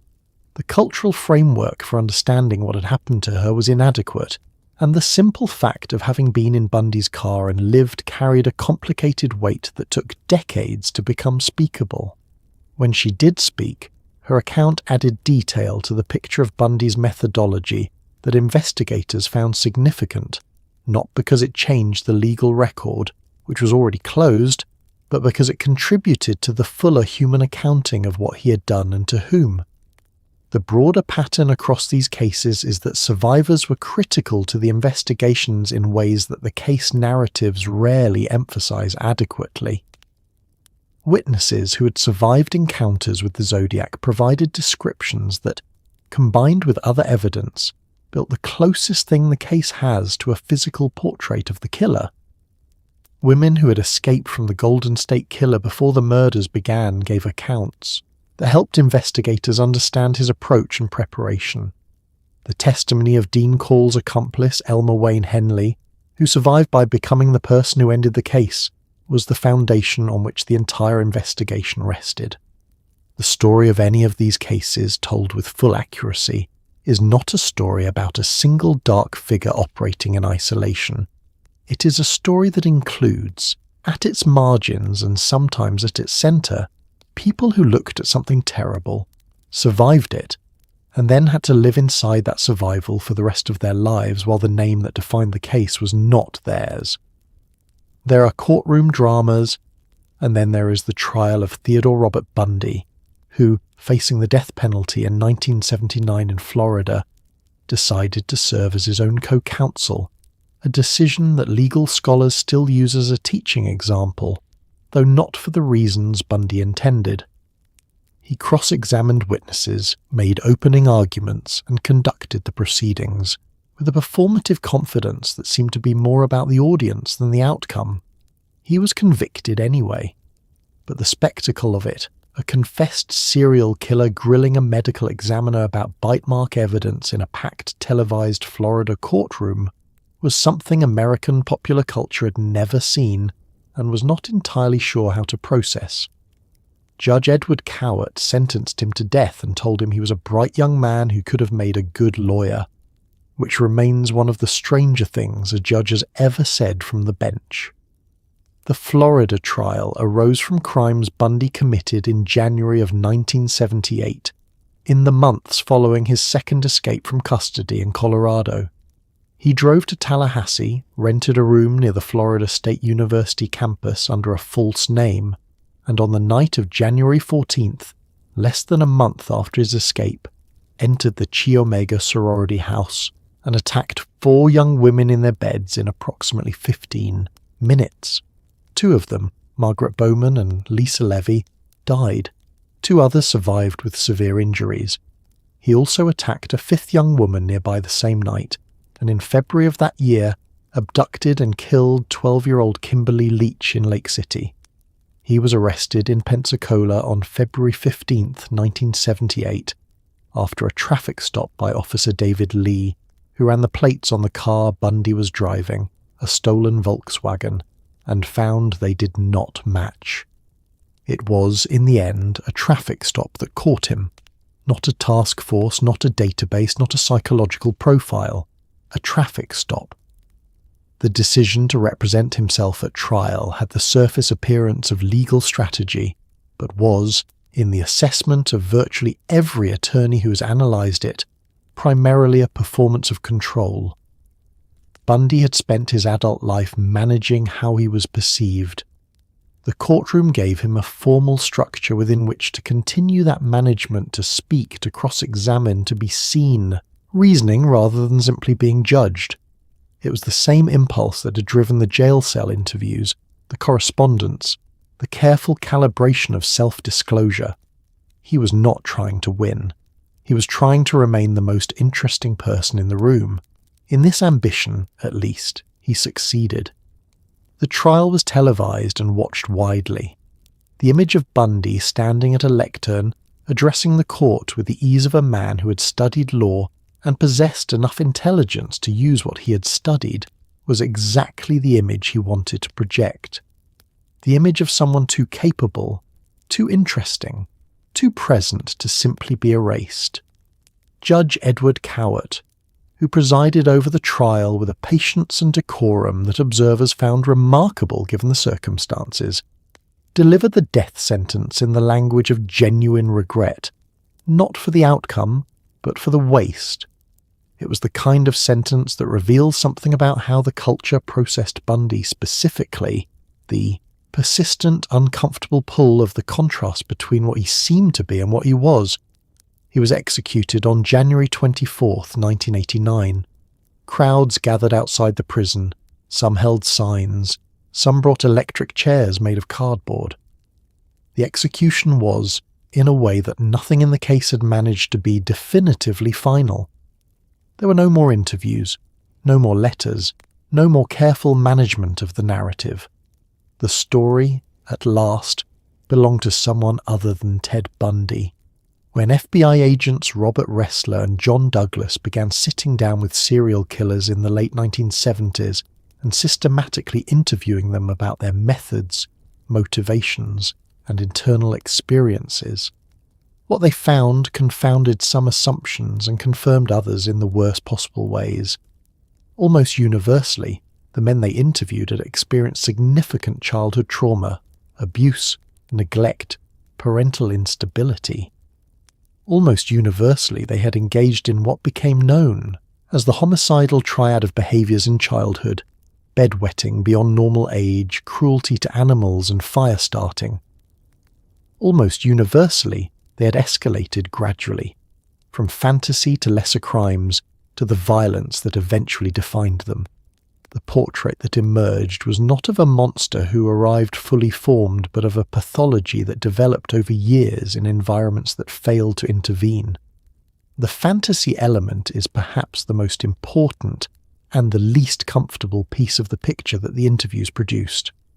Across the cases, the killers described extended periods, years, in some cases beginning in the early adolescence, of violent sexual fantasy that preceded any overt criminal behaviour. These were not brief, dismissible, intrusive thoughts of the kind that clinical literature recognises as normal and meaningless. They were sustained, elaborated, returned to mental constructions that the individuals described as pleasurable, as rehearsal, as preparation. Bundy described his fantasy life in some of the most explicit terms recorded in the interview literature. Kemper described it with the analytical precision of a man who'd studied his own psychology, with genuine clinical detachment. Gacy's fantasy life, reconstructed from interviews and evidence, appears to have been equally formative, equally sustained, and equally invisible to the people around him. What the fantasy research suggested, and what has been refined in the decades since the original interviews, is that the transition from ordinary person to violent predator is not sudden. It is incremental, and it leaves tracks. The behaviours that investigators would later codify as warning signs, the animal cruelty, the fire setting, the persistent bedwetting, the social isolation, the early sexual behaviour, were present in the histories of almost every killer the unit interviewed. They were also, in the 1970s, essentially invisible to the systems that might have responded to them. School counsellors had limited training in recognising them. Mental health services were underfunded and inaccessible to many families. Child abuse, which appeared in the histories of a significant majority of the men interviewed, was rarely investigated and rarely treated. The factories that produced the killers of the 70s were not secret. They were operating in full view, and what they were producing was not yet legible to the people watching. The interviews also produced something more immediate: practical investigative tools. The profiles that emerged from the data allowed investigators to narrow suspect pools, prioritize investigative leads, and sometimes identify the approximate employment, relationship status, vehicle type, and geographic range of an unknown offender from crime scene evidence alone. This was not magic and it was not infallible, but it was a genuine advance. The difference between starting an investigation with 10,000 possible suspects and starting it with a structured hypothesis about which 200 were most likely. The decade's darkness had produced, in the basement of the FBI Academy, a lantern. It was a small one, and it flickered, but it was real. And for the investigators who came after, working cases that the monsters of the 70s had made possible to understand, it was enough to begin. There is a documented phenomenon, discussed at length by criminologists and media scholars, whereby extensive coverage of violent crimes, particularly when coverage includes detailed methodology, profiling, and what might generously be called dramatization, can inspire imitative behaviour in individuals who are already predisposed toward violence. The 1970s, with its saturated newspaper coverage, its televised trials, and its growing genre of true crime paperbacks, was the first modern laboratory for this effect. Whether the wave of serial killings in this decade was partly fueled by the cultural visibility of earlier cases is a question researchers still debate. What is not debated is that the decade produced a feedback loop between media and crime that reshaped both industries permanently and raised questions about responsibility that have never been fully resolved. The mechanism proposed by criminologist Loren Coleman, who coined the phrase copycat effect in his 2004 book of the same name, is not that media coverage creates killers from whole cloth. It is subtler and more uncomfortable than that. The argument is that for individuals already existing somewhere on a spectrum of violent ideation, people in whom the fantasies and escalating behaviours that the FBI interview data identified as precursors were already present, the cultural normalisation of a particular kind of violence, combined with the fame that visibly attached itself to its perpetrators, could function as a permission structure, not a direct instruction, a permission, the knowledge that it had been done in a specific way, that the person who did it had become a name that everyone knew. This could lower the threshold for a certain kind of person in a way that is difficult to quantify, but impossible to dismiss entirely. The Zodiac case provides the clearest illustration of this dynamic, because the Zodiac himself was explicit about his relationship with coverage. His letters responded to newspaper reporting. He corrected inaccuracies. He complained when his crimes were not given sufficient front-page prominence. He was, in a fundamental sense, a media phenomenon who understood himself as a media phenomenon, and who calibrated his behaviour accordingly, escalating when coverage diminished, writing letters when the story threatened to move off the front page, threatening new crimes when public attention seemed to be drifting. He needed the coverage the way a performer needs an audience. The newspapers needed the letters the way a publication needs a story. It was a genuinely symbiotic relationship between a killer and an industry, and both parties understood the terms, even if only one of them could be prosecuted for his role in it. The true crime paperback industry that exploded in the late 1970s and early 1980s was partly a response to the cases of the decade, and partly a vehicle for the continued cultural processing of them. Books about Bundy, about Manson, about Gacy appeared within years of the trials, some written by journalists who had covered the cases, some by investigators, some by authors who had no direct involvement, but recognised the commercial appetite. Anne Rule, who had worked at the same suicide prevention hotline as Ted Bundy before knowing what he was, wrote The Stranger Beside Me in 1980, one of the most significant true crime books ever published, and a work that set a standard for the genre in its ethical seriousness and its refusal to separate the horror of the crimes from the humanity of the people affected by them. Rule's approach was not the industry standard. The industry standard was considerably more sensational, and the sensational book sold extremely well, which told publishers something that shaped what got published for the next 30 years. What the 70s established then was not just a wave of violent crime, but a cultural industry built around it. An industry that generated revenue, shaped public understanding, and created the template for everything from the cable true crime documentary to the podcast to the prestige drama series that now fills streaming platforms. All of it traces back to a decade in which the monsters and the media found each other and discovered they had compatible needs. The question of who benefited from that discovery and at whose expense is one the industry is still working out. There is a dimension of the Ted Bundy story that tends to get compressed in the retelling, and it is this. He escaped twice, not metaphorically, literally walked out. The first time, in 1977 in Aspen, Colorado, he jumped from a second-floor window in the courthouse library during a recess, landed badly, twisted his ankle, and walked, limping, into the mountains. He was recaptured 8 days later, having lost a significant amount of weight, and still managed to avoid detection in a ski resort town for over a week.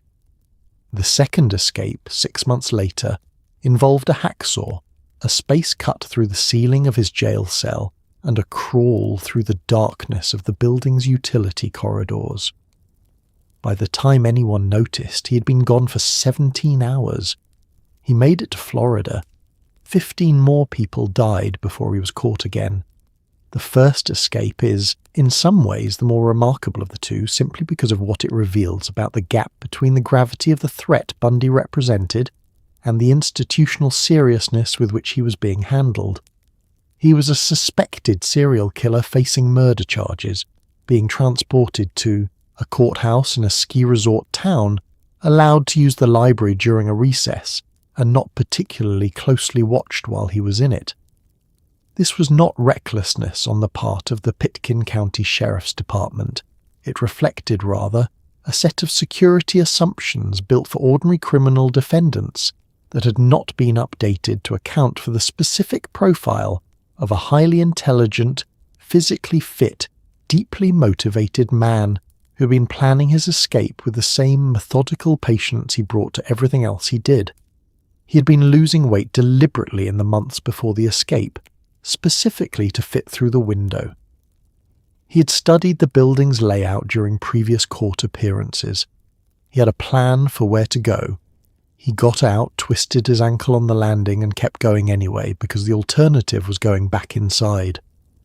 The recapture after the first escape, 8 days later, by a police officer who recognised him from a wanted poster after stopping. His car for erratic driving was almost anticlimactic. He was brought back to Aspen, moved to the Garfield County Jail in Glenwood Springs, and placed under what were described as enhanced security protocols. The enhanced protocols included, as it turned out, a gap in the crawl space above his cell that he identified over months of quiet examination as the route out. He acquired a hacksaw blade, the exact origin of which was never definitively established, and spent weeks cutting into the ceiling panel above his cell, testing how much noise the cutting made, working only when the guards' routines created a window of adequate cover. On the night of December the 30th, 1977, he cut through, pulled himself into the crawl space, navigated through the darkness to a section of the building that let him out above the jailer's apartment, walked through the apartment while the jailer and his wife slept below him, and let himself out the front door. He'd been gone 17 hours before anyone noticed his cell was empty. What followed was the period that Bundy himself described, in the deadpan manner he brought to everything, as his time as a free man, 8 days after the first escape, roughly 6 weeks after the second before his arrest in Pensacola. He drove east in a series of stolen cars, eventually reaching Tallahassee. He rented a room. He registered under a false name. He lived for a few weeks as an ordinary person in an ordinary college town, buying groceries, walking to campus, sitting in the university library. And then, on the night of January 14th, 1978, he stopped being an ordinary person. The Chiomega house was a 10-minute walk from where he was living. He had been in Tallahassee for 3 weeks. Nobody knew where he was. The escape had given him back everything the arrest had taken: invisibility, freedom of movement, the absence of a name attached to a face on a wanted poster. He used it in the way that the entire history of his case suggested he would, and the people in the Chiomega house that night paid for the 17 hours of silence on the night of December 30th that nobody noticed until it was too late. The trial of John Wayne Gacy in 1980, just barely outside the decade but inextricably linked to it, was notable for what was not really in dispute. The bodies had been found. Gacy's own crawl space had been excavated in one of the most grim forensic operations in Illinois history, eventually requiring investigators to pump out floodwater and work in conditions that caused multiple officers to seek counselling. The defence's argument was not that he hadn't done it. The argument was that he was insane, that the John Wayne Gacy who shook hands with politicians and dressed as a clown was a separate personality from the John Wayne Gacy who killed. The jury deliberated for under 2 hours. He was executed by lethal injection in 1994, and in a detail that feels almost designed to be a punchline but is entirely true, his last meal was a bucket of Kentucky Fried Chicken. The insanity defense was argued with genuine seriousness by Gacy's attorneys, who were not incompetent and were working with what they had. The defense called psychiatrists and psychologists who testified to Gacy's psychological history, to the evidence of dissociative behaviour, to the arguments for a diagnosis that would place his mental state at the time of the killings outside the legal standard for criminal responsibility. The prosecution countered with its own experts, and the battle of the psychiatric testimony occupied a significant portion of the trial. The jury, when it reached its verdict in under 2 hours, was effectively deciding that whatever had happened in John Wayne Gacy's mind during the killings, it did not meet the legal threshold for insanity, that there was sufficient awareness, sufficient planning, and sufficient deliberate concealment to constitute the mental state required for murder. Given the evidence, the planning, the body disposal, the years of sustained operation, the crawl space that had been maintained and managed with specific intentional effort, it is difficult to argue that the jury was wrong. What is harder to argue about is the weight of the number, 33. It is a number that sits in the historical record of the case like a stone in a field, present, immovable, impossible to walk past without registering its mass. 33 individual people, with names and ages and families and histories, who went into John Wayne Gacy's house and did not come out. The youngest was 9 years old. The oldest was in his late 20s. Many of them were teenagers. Many of them had been looking for work which Gacy offered through his contracting business. Some of them had been looking for the specific kind of belonging that Gacy offered young men he identified as isolated or vulnerable. Attention, money, acceptance, the performance of mentorship from an adult who appeared to take an interest. The mechanism of the approach was not complicated. It was the same mechanism predators have always used: find the gap between what a person needs and what they have, and fill it temporarily, before using that temporary filling as leverage. The trial generated significant media coverage, though less than the Bundy trial, possibly because Gacy was less visually arresting as a figure, heavier, older, less obviously fitting the cultural template for what a dangerous man was supposed to look like. There were no fan letters to speak of. There was horror and a specific quality of civic shame in the Chicago area about how long it had gone on and how close it had been, but not the dark celebrity that Bundy attracted. Gacy was executed on May 10, 1994. His final words, spoken to his attorney, were reportedly that killing him would not bring back his victims, which is true and which managed to be both accurate and completely beside the point simultaneously. Outside the prison that night, people gathered. Some held signs memorializing the victims. A vendor sold hot dogs. The world moved on, as it does, carrying the 33 with it. The 1970s serial killer era did not end with a single arrest or a single trial. It ended slowly, case by case, and its legacy reshaped American law enforcement, American culture, and the American psyche in ways that are still visible today. The National Center for Missing and Exploited Children was founded in 1984, directly in response to the failures of the previous decade to track missing persons across state lines. The FBI's Violent Criminal Apprehension Program, VICAP, was established to allow local law enforcement agencies to share case information nationally, closing the jurisdictional gaps that killers like Bundy had exploited. Background check systems were expanded. The phrase stranger danger became a staple of elementary school education. None of it was painless. All of it was necessary. The 70s had taught America at great cost that it was not as safe as it had imagined. The stranger danger campaigns that swept through American elementary schools in the early 1980s were, in some respects, a direct cultural response to the images of the previous decade. The idea that the cheerful, friendly stranger offering a ride or asking for help with a sailboat was not to be trusted. That the first instinct in such a situation should be retreat rather than helpfulness. The campaigns were well-intentioned and had real effects on public awareness. They were also, in retrospect, imprecise in ways that subsequent research identified as problematic.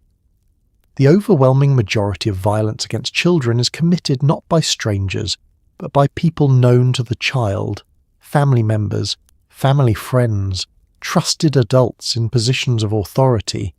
Stranger danger addressed a real, but statistically uncommon threat while inadvertently directing attention away from the more common and arguably more difficult one.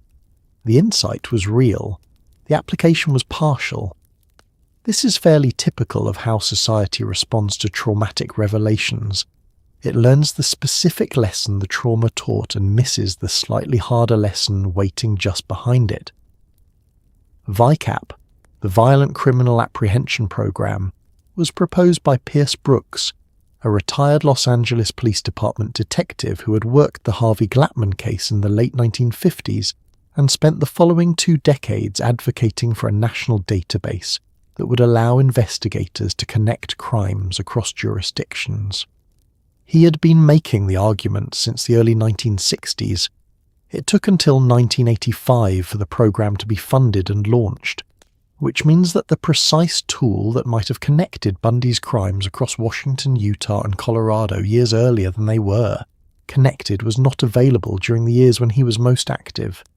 Brooks had been right for 20 years before anyone listened. This is also fairly typical of how institutional change happens. The person who identifies the problem earliest is usually not the person who gets to see the solution implemented. The changes that followed the 70s extended into popular culture in ways that shaped what Americans read, watched, and feared for decades. The true crime genre, the forensic procedural drama, the psychological thriller, the criminal profiling narrative, all of them were seeded in the soil of this decade and grew into the enormous cultural industry they now represent.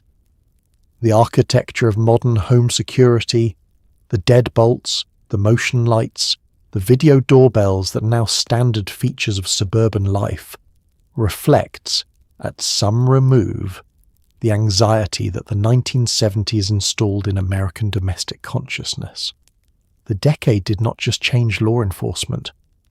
It changed how people thought about their doors. For the families of the victims of the 1970s serial killer cases, the official end of the investigations, the arrests, the trials, the verdicts, the executions, was not the end of anything in any meaningful personal sense.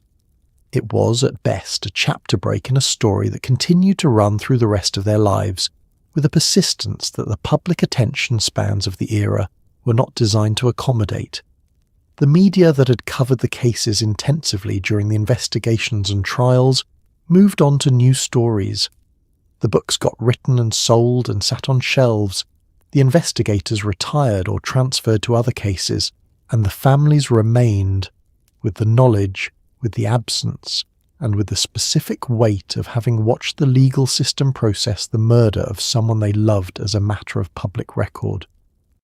The experience of victim families in high-profile serial killer cases carries a particular quality that distinguishes it from grief in other contexts. The murders were public. The victims' names appeared in newspapers, in court documents, in true crime paperbacks. The details of what had happened to them were sometimes reported with a specificity that the families found re-traumatizing, and that the public consumed as information without always registering the human being at its center. Mothers of Bundy's victims have described sitting in courtrooms, listening to forensic testimony about their daughter's remains, and finding the clinical language of the proceedings, necessary as it was, almost unbearable in its distance from who their daughters had actually been. The legal process requires that kind of distance. It does not make that distance easier to sit inside. Some families spent years, and in some cases decades, not knowing. The families of victims who were never identified, who are buried somewhere as Jane does or John does, their names unconnected to their remains in any official record, lived with a specific additional uncertainty that the families of identified victims were spared. They knew their person was missing. They suspected, particularly after the cases broke, what had happened. But without confirmation, without a name on a record, without the formal acknowledgement that a body had been found and it was their person, the grief existed in an unresolved state that researchers have described as ambiguous loss, a form of bereavement that cannot fully proceed because the factual foundation for it has not been established. For some families, this state lasted not years but decades. For a small number, it has not yet ended. The identification work that continues, using DNA technology, using facial reconstruction, using genealogy databases, is in part a law enforcement function, and in part something closer to a humanitarian one. When the forensic genealogy team that identified the Golden State Killer's DNA applied the same methodology to unidentified remains in the NamUs database, they were doing science that had investigative utility.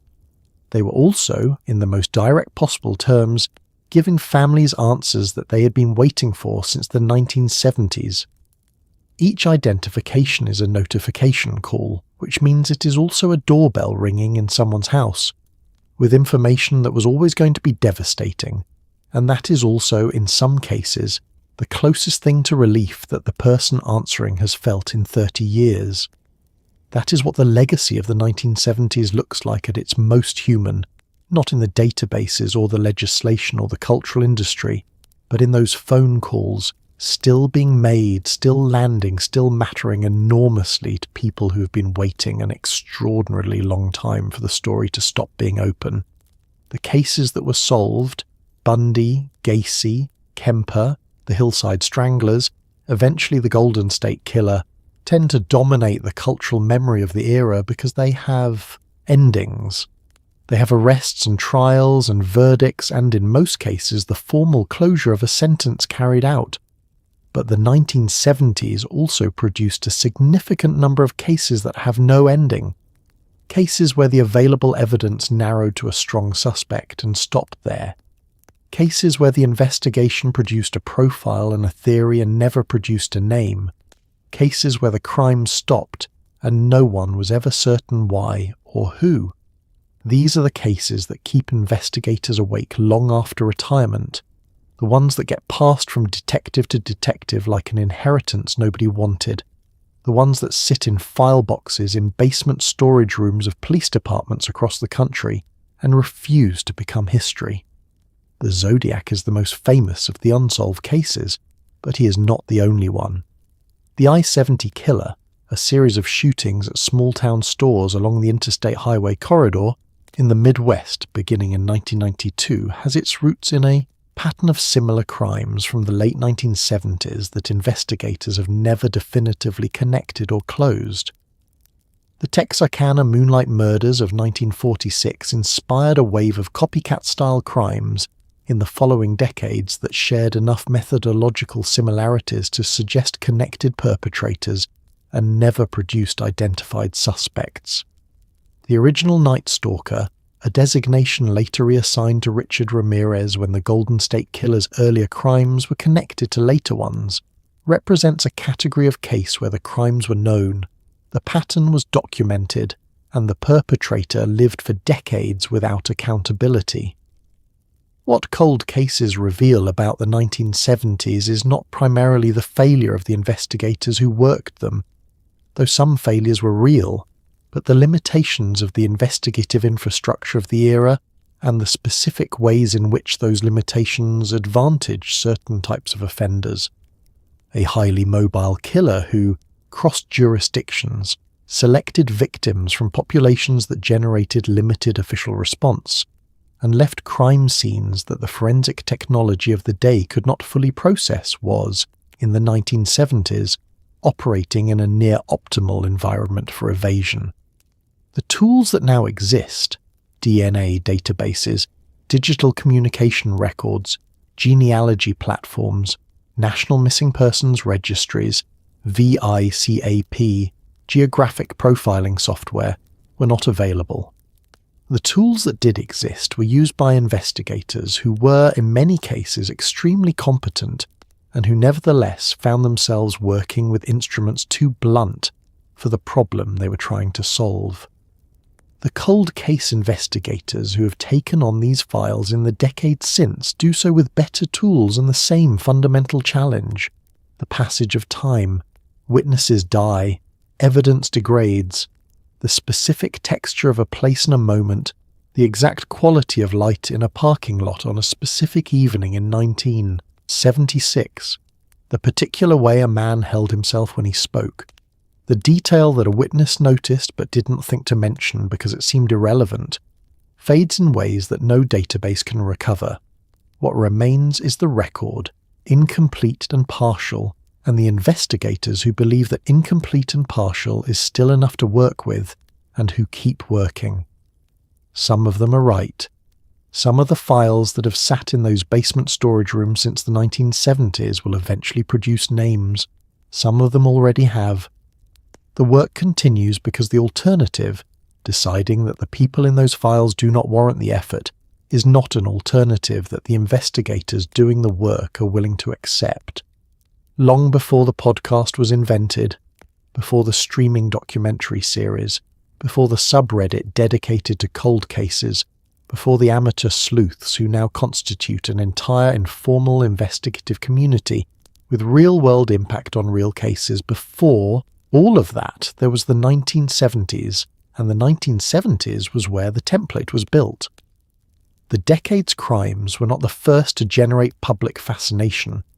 Jack the Ripper had demonstrated in the 1880s that serial murder attracted media attention with a force that conventional journalism struggled to process responsibly, but they were the first to generate it in the specific combination of scale, simultaneity, and media saturation that produced what we now recognize as true crime as a cultural genre. The Zodiac letters, Bundy's trial, Gacy's clown paintings, these were not isolated sensations. They were the foundation layer of something that would grow for 50 years and show no signs of stopping. The reasons for the endurance of public fascination with these cases are not simple, and not always comfortable to examine. Part of it is the genuine human interest in puzzle solving. The cold case as intellectual problem, the desire to apply pattern, recognition to a set of evidence, and arrive at an answer that the official investigation missed or never reached. This is legitimate, and the community of amateur investigators that has developed around true crime has produced genuine results. The team that cracked the Zodiac's Z340 cipher was not composed of professional cryptographers. It was composed of people doing this in their spare time, because they found it compelling and refused to stop. The Golden State Killer's identification involved genealogy enthusiasts whose databases were the raw material for a professional investigator's breakthrough. Amateur engagement with these cases is not merely recreational. Sometimes it is consequential, but part of the fascination is less easy to justify. The consumption of true crime as entertainment, the serial killer as compelling protagonist, the murders as plot points in a narrative arc, involves a relationship with real human suffering that the genre has not always handled responsibly, and that individual consumers do not always examine carefully. The question of who benefits from the genre and at whose expense is not rhetorical. The people who benefit primarily are the creators and consumers of the content, the publishers, the producers, the listeners, the viewers. The people at whose expense the benefit is generated primarily are the victims and their families, whose worst experiences have become the raw material for an entertainment industry. This does not make true crime consumption wrong. It makes it complicated in a way that deserves acknowledgement rather than avoidance. The 1970s created the material. Every decade since has built the industry around it. What we do with that industry, and how responsibly we engage with it, is still being worked out. It is easy, in a retrospective account of the 1970s serial killer era, to give the impression that the decade was defined entirely by the darkness, that ordinary Americans spent the years between 1970 and 1979 in a state of sustained existential dread, checking their rearview mirrors and refusing to open their doors. This was not the experience of most people, in the way that the experience of most people in any era is not defined by its worst elements. Life went on. Children went to school. People fell in love, went to work, argued about the price of gas and the quality of the new Star Wars film, complained about their neighbours, ate their dinners and watched television. The fear was present, but it was ambient, a background note rather than a constant foreground alarm, and its distribution across the population was deeply uneven. The people for whom the fear was most present were not evenly distributed. Women in college towns in the Pacific Northwest knew, by 1974 and 1975, that something was wrong, that young women like them were disappearing in numbers that exceeded statistical randomness, that the hiking trails and lake parks and campus paths that had been theirs without thought now carried a charge of possible danger that had not been there before. This was not paranoia. This was information, imperfect and incomplete, but real. the behavioural changes it produced, women walking in groups, women changing their routes, women declining to hitchhike when previously they would have, were rational responses to a genuine threat. They were also the invisible tax that the killers of the decade levied on populations that had done nothing wrong, a tax paid in freedom and ease and the uncomplicated use of public space. In Houston's Heights neighborhood, after the Corll case broke in 1973, parents who had allowed their children the freedom of movement that the neighborhood had always assumed began restricting that freedom.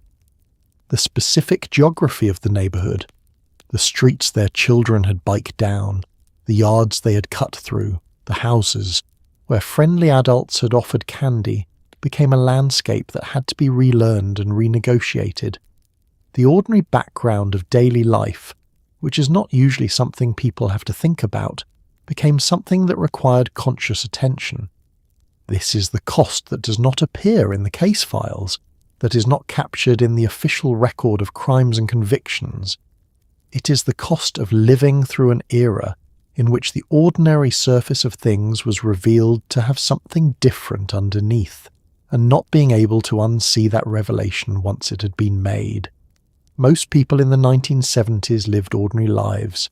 They were just ordinary lives with a new awareness woven into them, and the weight of that awareness was carried differently by different people, in different places, for years after the cases closed.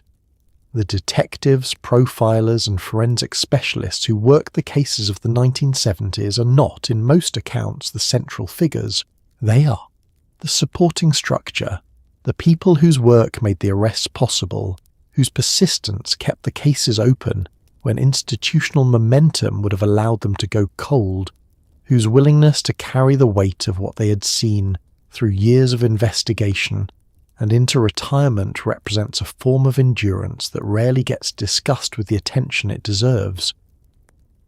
The job of investigating violent homicide in the 1970s was, in ways both practical and psychological, significantly harder than it is now, and the people who did it without the tools that now exist, and without the institutional support structures that now exist, deserve a more prominent place in the story than they usually receive.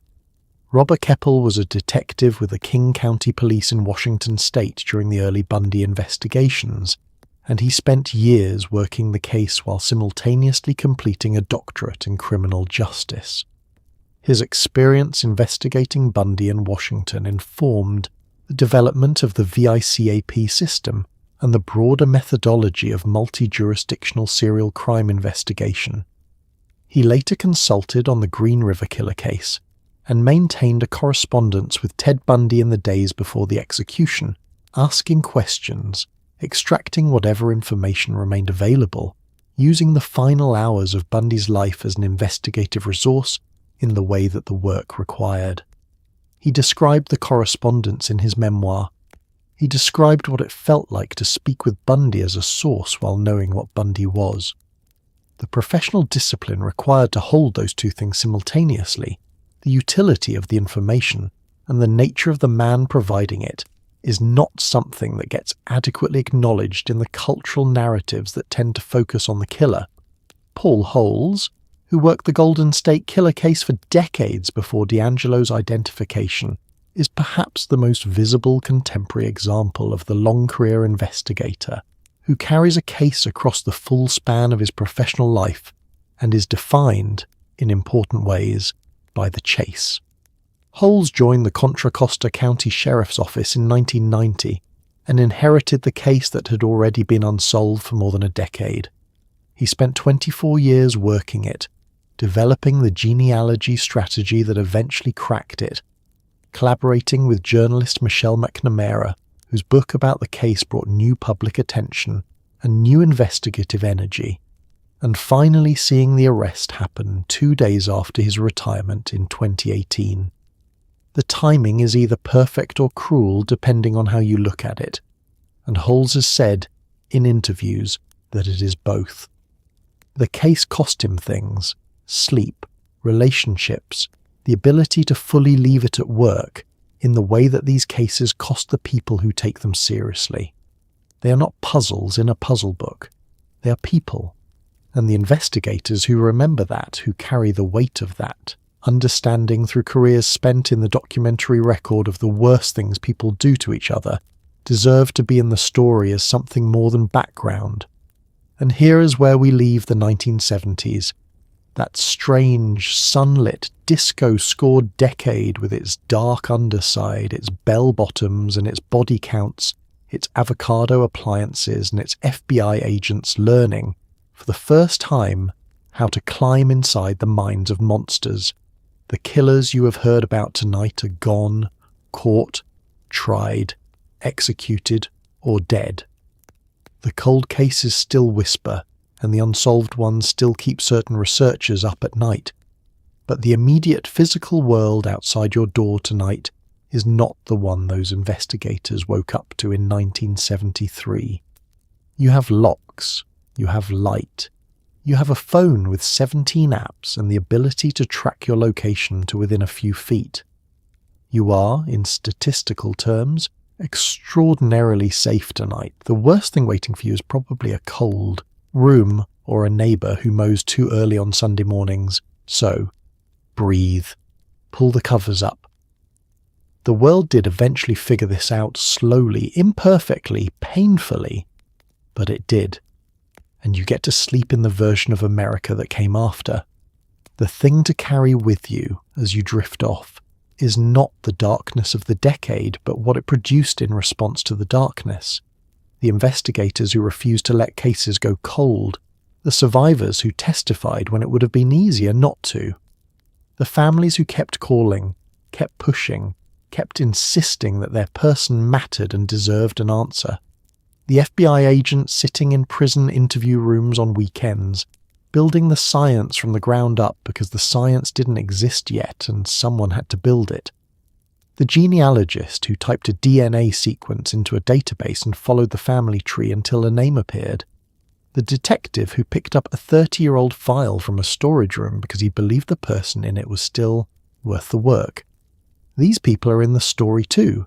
They are in fact the reason the story ends the way it does, not in permanent darkness, but in the slow, imperfect, costly accumulation of knowledge and accountability that the decade made necessary. You're sleeping tonight in a country that learned something terrible and built something better from the learning. The databases exist, the protocols exist, the science exists, the awareness exists, woven into the culture at a level so deep that it is no longer visible as awareness. It is just the way things are done, the way people think, the background assumption that safety is worth building systems to protect. Your front door has a deadbolt because of decisions made in the late 1970s and early 1980s by people who understood that the alternative was unacceptable. Your missing child alert system exists because families in the 1970s lost children in ways that made the absence of such a system impossible to accept going forward. The world you're sleeping in tonight was built, in part, by people who were damaged by the world they lived in and decided that the next version had to be better. That is not nothing. That is in fact quite a lot. Close your eyes. The door is locked. The light is on down the hall. You are safe. The 1970s are over, and the people who made sure they couldn't happen the same way twice did their work well. Rest now.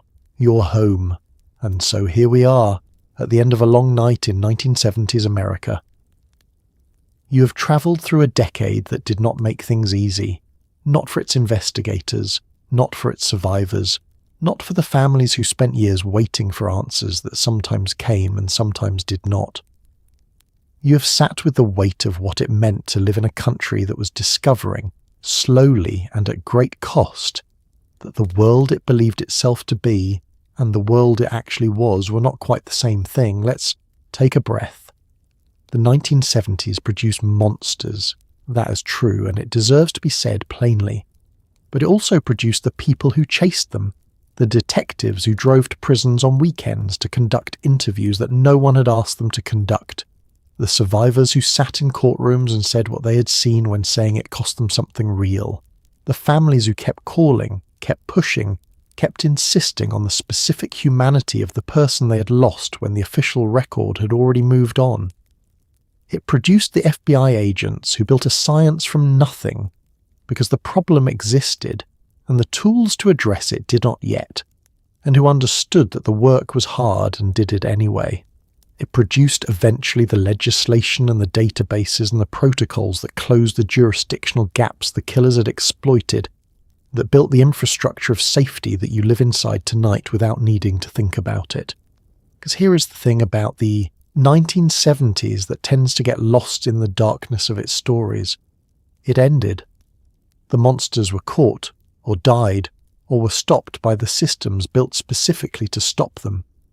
The cold cases that seemed permanent turned out, some of them, to be merely slow, answerable by a technology that did not exist when the crimes were committed, and that no one in 1973 could have imagined sitting in their kitchen in the form of a genealogy website on a laptop computer. The answers that took 40 years still came. The names on the Jane Doe records still got filled in. The families who waited still eventually got the phone call. History is not a story about the darkness winning. It is a story about the darkness existing and people refusing to let it be the last word.